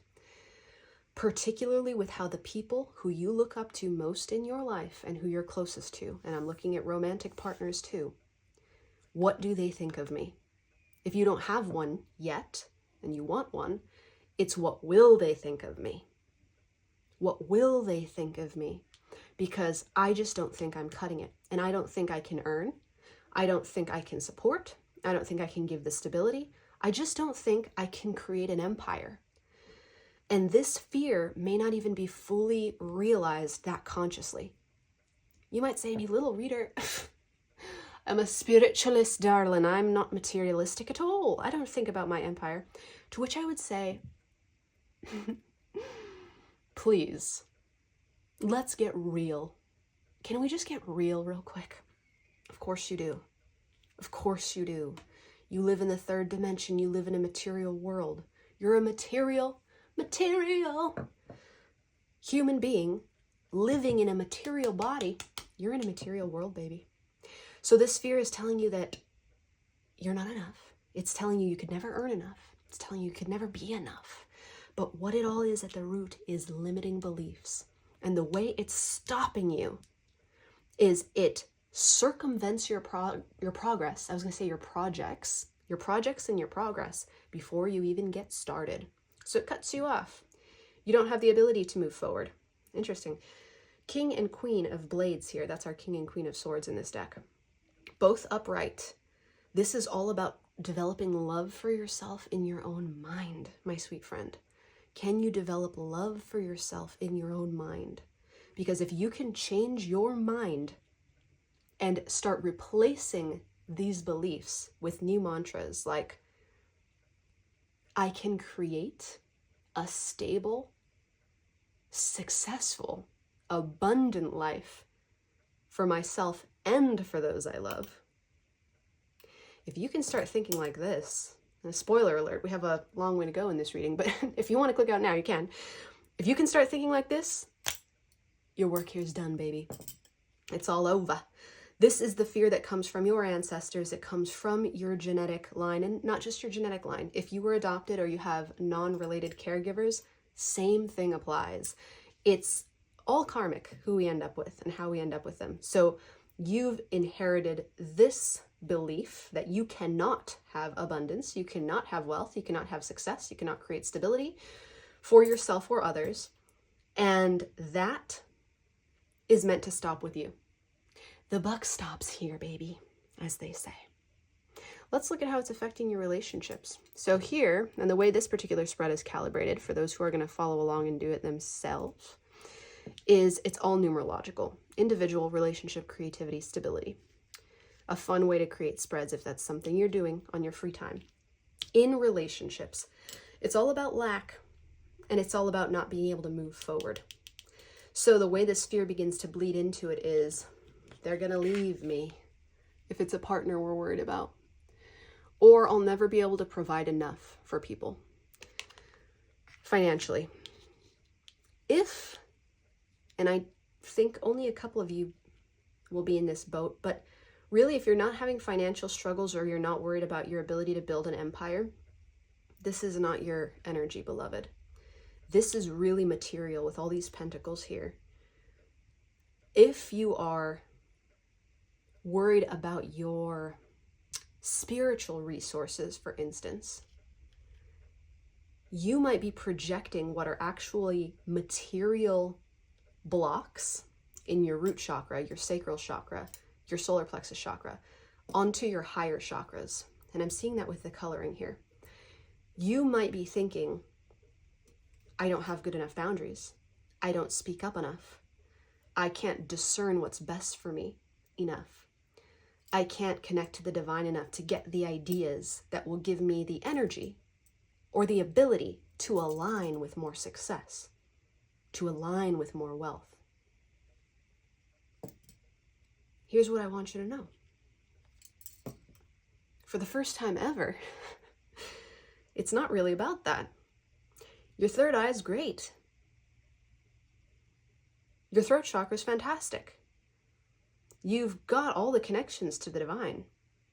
What's at stake here is self-worth. In a way, there's potential for a level of spiritual bypassing here. Trying to make it about the spiritual instead of the material. Maybe because there's shame about the material, maybe because there's shame about money, shame about wealth. But what I'm here to tell you today, my beautiful, beautiful Relics crew, is that material abundance, financial stability, and your ability to create the empire of your dreams is not a relic. It's not an old idea. You're capable of doing it. You can absolutely do it. You have all the gifts you need to do it. It's a simple calibration in your self-worth. You are worthy of having it all, whatever that means to you. In relationships, this might cause you to run or cause you not to move. If we look at what would be unblocked, if this fear were to go, it's the Chariot. The Chariot actually has strong water energy, and it's about moving forward boldly based on what makes you feel alive, what makes you feel balanced. This fear stops you from committing in relationships. And if you've already committed, it stops you from feeling confident in that commitment. This fear stops you from chasing after your passions, even if they're not relationships with other people. We'll get into that a little bit more here. This fear stops you from forward movement and momentum in anything that the water element, which is emotions, might have to do with. This fear stops you from believing that you're worthy of satisfying relationships, or that you'll always be stuck in a loop of disappointing your partner. Let's look at your creativity now. This is, first of all, there's a little like pansy looking at me, and this is giving me great joy. Let me show you. Whoa, rising up from the floor just to show you this. Look at that little face. Look at that. What a cutie. I want to kiss it. So look, that's the cuteness. That is you, first of all, my Relics crew. You're a baby. I'm feeling compelled to say this, but you're part of the Relics crew. Here's what you need to hear when it comes to your creativity. Your ideas are actually fresh as fuck. You're new, you're poppin', you're with it. You've got so much inside of you that's been percolating forever with the Hermit reversed in silence. And if I'm gonna throw time frames on you, you've spent months, if not years, nursing these ideas. But this fear tells you that you can't launch them. This fear is telling you, nope, it's too late. They're too old. With the Ace of Coins here, this is all about brand newness. But telling us how the fear affects you, it's going to be heavily related to your potential, your age, your energy levels. Did you just hear all the energy drain out of my voice? I feel exhausted. Looking at this, you probably can't create half the time because you're feeling like a relic. Too old, too tired, too overworked. You just go into a cave and disappear there. And for the record, my beautiful soul, let's remove any guilt from that. Give it a kiss and send it away. Not your fault. When you're tired, you're tired. That's the facts. But let's not let this fear make you think that you can't launch any of your ideas, that you can't bring back any of your ideas from the dead, revive them, that it's too late for you, because none of that is true. What's possible is that you can come out of isolation. You can break out of this loop of tiredness. You can break out of this loop of never getting past step one. Or you can get out of the loop of just imagining, but never getting into the creative territory. What exists for you is all this possibility, all this potential. And what this fear is telling you, my beautiful Relics crew, is that it's too late for you. Too late. You can't do it. You're going to disappoint all your partners, by the way. And you're always going to be worth nothing. Glad we got that straight. But we're here to say, oh, thank you, sweet fear. Wrong. But thanks for saying hi. You can create anything. You can catch up to the success of your peers and beyond if you've been doing a little comparison game. You can jet right up to the level of success that you would have had if you had been working consistently for a decade or more if you start now. As soon as you release this fear and change your mindset and begin to get loving toward yourself in your mind, you will launch your greatest creative works yet, or revive the old ones that never got a chance to breathe. Now, stability. We've got personal relations here. And it reminds me of row 2, which it brings us home, dearie. Let me tell you how. In row 1, we were talking about self-worth, empires, what you can create in terms of wealth, the car, the house, the clothes, all of the things. But it's deeply connected to your sense of self-worth, not just your bank account. Like you look into your bank account and it's negative 50 or more. Or someone who looks into their bank account and there's $5 million just chilling there. And that's just in between transactions. It's on its way to get invested somewhere. And another 10 will be coming in tomorrow. That's not the kind of worth I'm talking about specifically when it comes to your row 4, but the two are related. And let me tell you how. Linked in with this fear, there's still a belief that what you can provide dictates how valuable you are. And the truth that Spirit's uncovering for you today is that that has nothing to do with how valuable you are. The air in your lungs, beautiful soul, is what makes you valuable.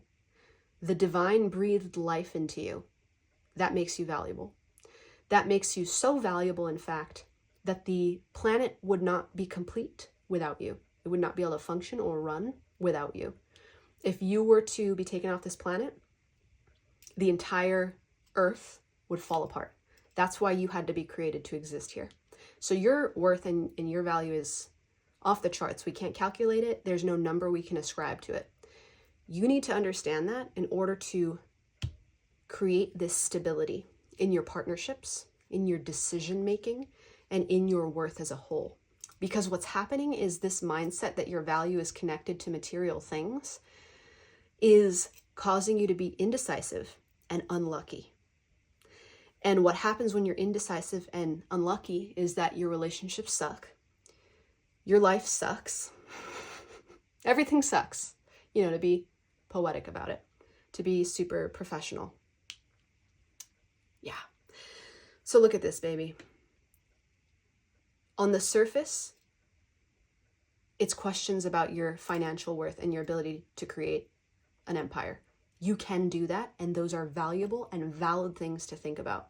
Don't let anyone spiritually gaslight you, my love, into thinking that it's silly or dumb to be concerned about building a concrete empire in a third-dimensional reality. Desires are destiny. So if you have inklings and hopes, delusions of grandeur, my love, of being a rich bitch, then guess what? They're legit and they're going to happen for you. But this fear is telling you they can't. You're not worth it. You're not able to align with that. You are. You will. And it is yours. We're going to talk about how to resolve the fear, how to melt all of the resistance away, and what comes for you next once you release that, my beautiful Relic Crew. But I want to say a couple more things about row 4 before I let you go.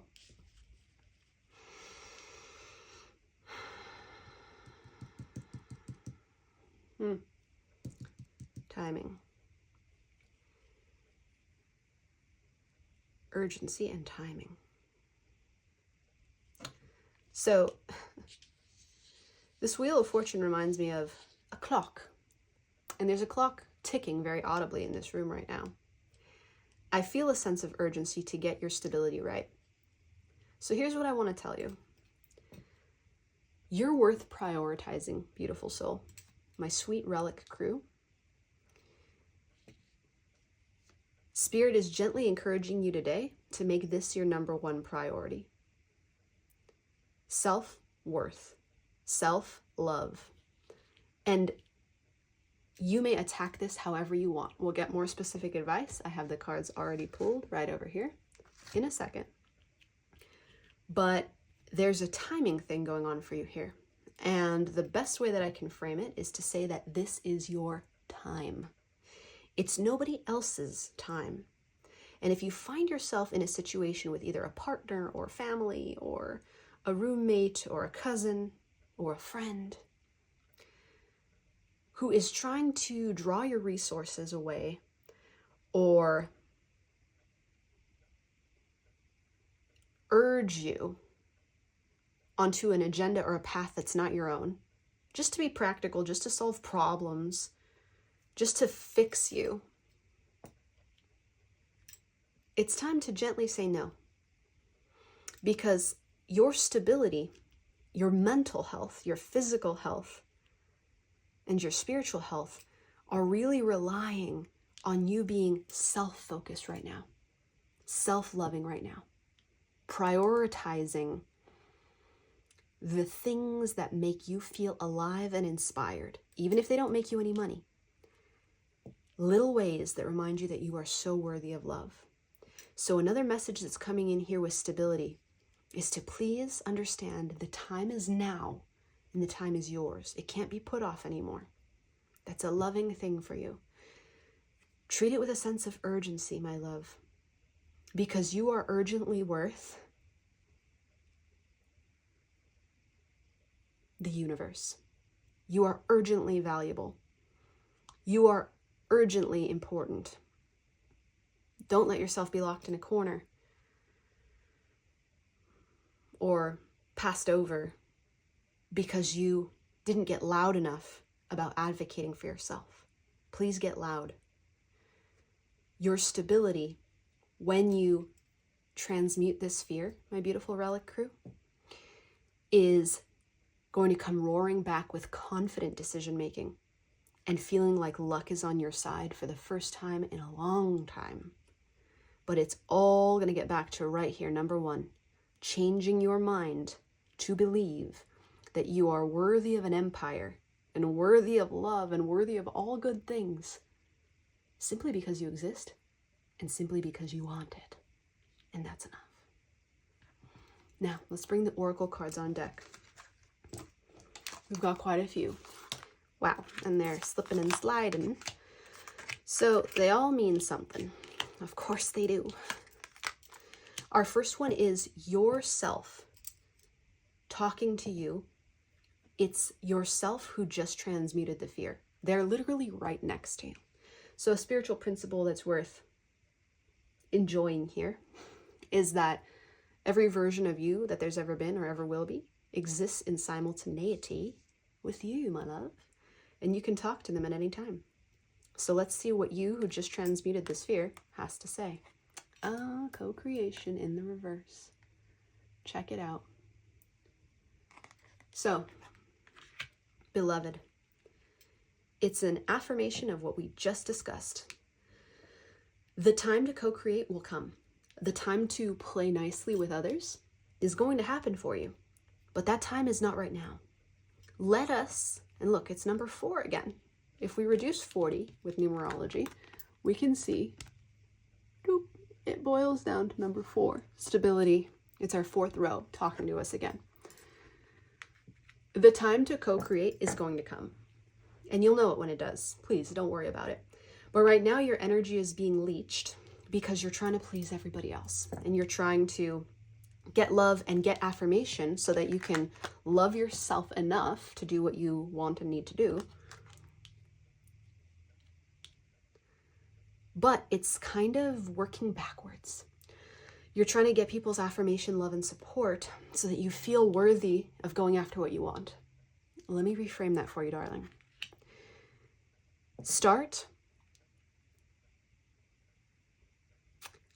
focusing on yourself. Go back to that mirror, look in it, and start talking to yourself and saying, I am worthy of everything I desire. I am the only one who can make decisions for myself. I know what to do when the time comes to do it. Your mission now is self-love, and I will put down one of my favorite self-love resources ever in the description box below, which is a book called How to Love Yourself. I didn't write this one, but eventually my book will be there too. That's your focus now. We need to let others go, and when the time comes to co-create, you will know how and when to do so. I do not mean break up with your partner and leave the country. Although if that's what spirit calls you to do, that is between you and spirit. We're not throwing people away and we're not aggressively telling them to fuck off. Instead, what we're doing is loving ourselves so much and focusing on ourselves so much that any codependency within us begins to liquidate and be transmuted into love and healthy interdependence. It's like two hands coming together to build heat. I'm not entirely sure what that means, but I suppose what I'm saying is they need to be equals and they need to be working in rhythm. Right now, there is no rhythm. Your relationships with others are like kind of, they're draining you, they're sloppy, no heat is being built. It's all like, please, please, please love me. And this person's saying, I'll love you when you provide me with more stability. And you're like, oh, I'm trying so much, but I can't. You get where I'm coming from. My beautiful Relic Crew, you're living it. So your future self says, you're going to break through this fear. Oh, excuse me, not future. That was a Freudian slip of the grandest proportions. This is not your future self. This is yourself now that you've gotten this information. So it was future 5 minutes ago, but now it's current. Yourself is saying, focus on you, be respectful and kind to others, but stop hemorrhaging your energy to people please, because that's what's keeping you a relic. That is what's keeping you feeling irrelevant. And somehow the patterns that you've established with those in your life subtly reinforce this fear. So it's time to put up energetic boundaries and focus on you to the exclusion of all else. Next, guidance for release. Spider. Oh my goodness, somehow this goes perfectly with everything. Although I don't know exactly how yet. But give me a second to show you this. Look at the spider. Spiders, dharma, control, webs, community. But notice this spider is alone. Spiders usually are. They're not exactly communal creatures. When they're with something else, it's usually wrapped up in their web and they're about to eat it. Isn't that nice? Personally, I love spiders. I'm the opposite of arachnophobic. I'm like, well, let's not go into me right now. Camera back on you, baby. About this baby. You are taking creative control of your life. There's an element of control here. And if you've ever been told, Relic Crew, you're too controlling, what I now need you to say is, that's right, I fucking am. And I'm going to control my life the way I want it to be, because you have the power. Your guidance for releasing this fear is to understand that you are the one weaving the web of your life. And when we're thinking thoughts that are unloving toward ourselves, usually without even realizing we're doing it, we start to get very weak and very passive and very, for lack of a better word, pathetic in our own mind frame. Now, I'm not saying pathetic because I think it's pathetic, but I'm saying the you that releases this fear is going to look back on some of those thoughts and go, holy shit, that was pretty pathetic. Very victim-oriented. I can't do anything. I don't have the resources. I always get stuck. My luck is so bad. It just keeps happening to me, to me, to me, to me. But you're actually the spider weaving the web. And every single thought that you think is a little crease in that web. So if you're thinking a thought like this and thinking, I'm so pathetic, you just wove that there. If you think I'm so helpless, that just goes there. If I think no one loves me or gets me the way I need them to, that just goes there. And you create an entire life that is built based on that mindset. So your guidance to release is realize you have the power and realize what you're weaving. What is this tapestry you're creating, my love? Let's create a new one. Visioning.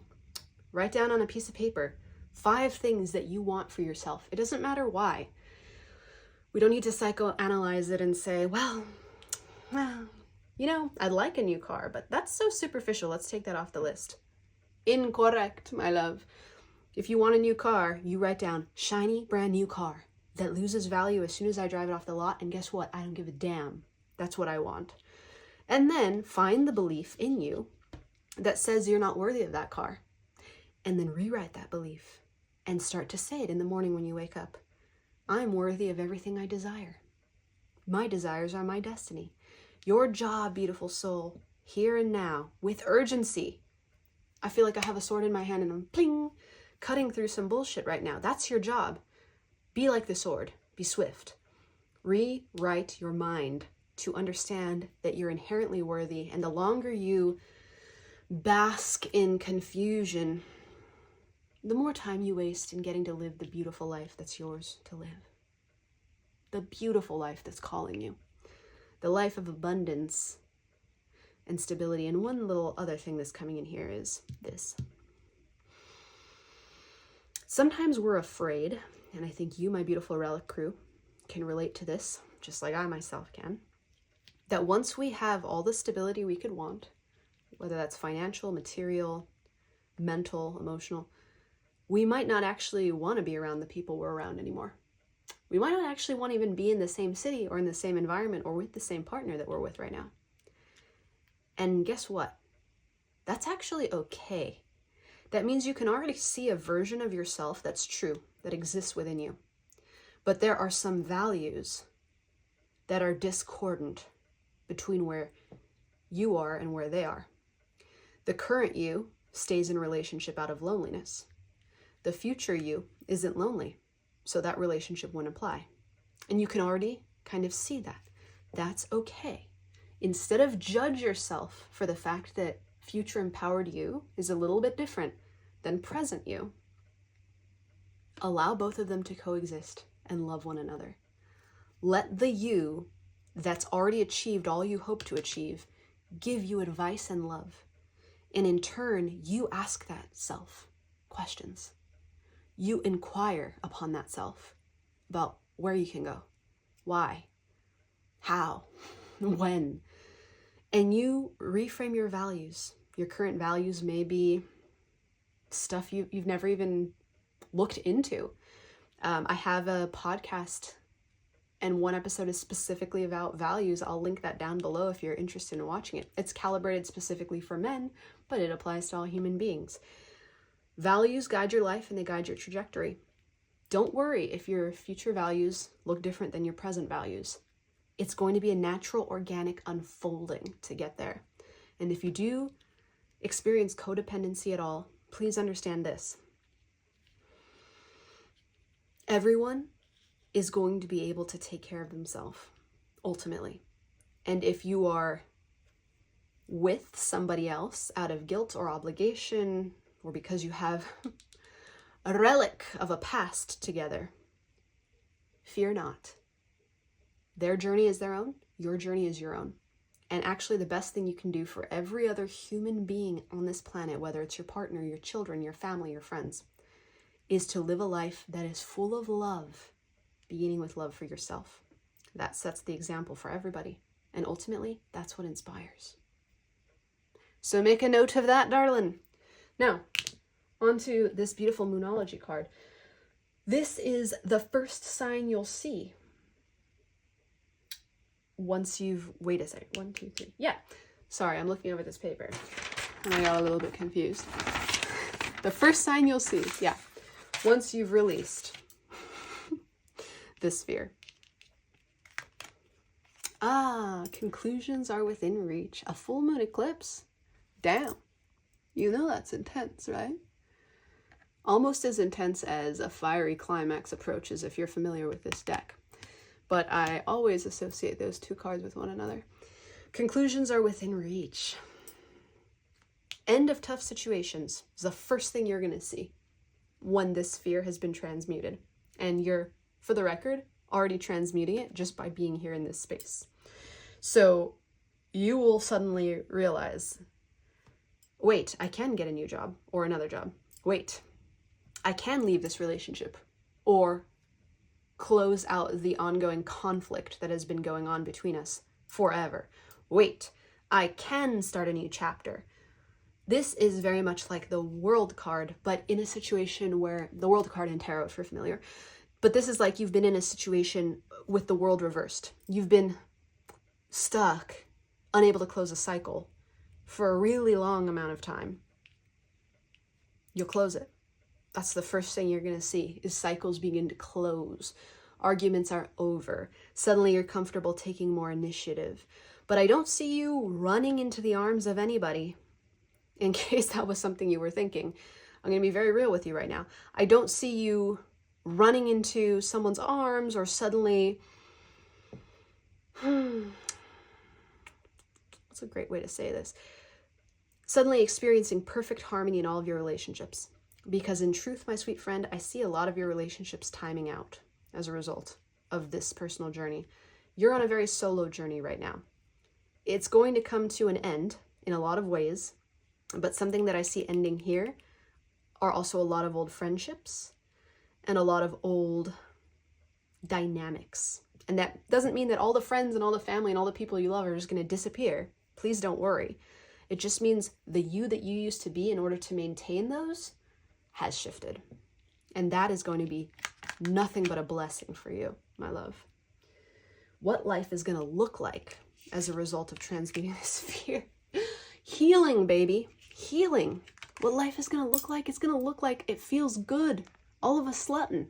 For the first time in forever, this shit's going to feel good. And I'm not so sure that you've been allowed to have a good feeling life in many ways. Now, that could be because previously, that's just what you grew up in. Those are just the patterns that were imbued into you. That was the karma that you were given. But now you're rewriting it. And we have to understand from this moment onward, you're taking responsibility for your life, whether it feels good or it feels bad. Once you transmute this fear, my beautiful Relic Crew, healing is going to mean that your life actually starts to nourish you, support you. The relationships that do arise are ones that are not built on codependency or loneliness or habit. They're built on mutual inspiration. They're built on mutual vision. They're built on mutual passion and mutual nourishment, but very much an equal dynamic, not a one person's here, one person's there. The places that you begin to live, the cities that you begin to frequent. I keep saying like cities and places, so you very well may be moving. All of it begins to feel good, and you start to realize something that you've never realized before because of this fear, my beautiful Relic Crew.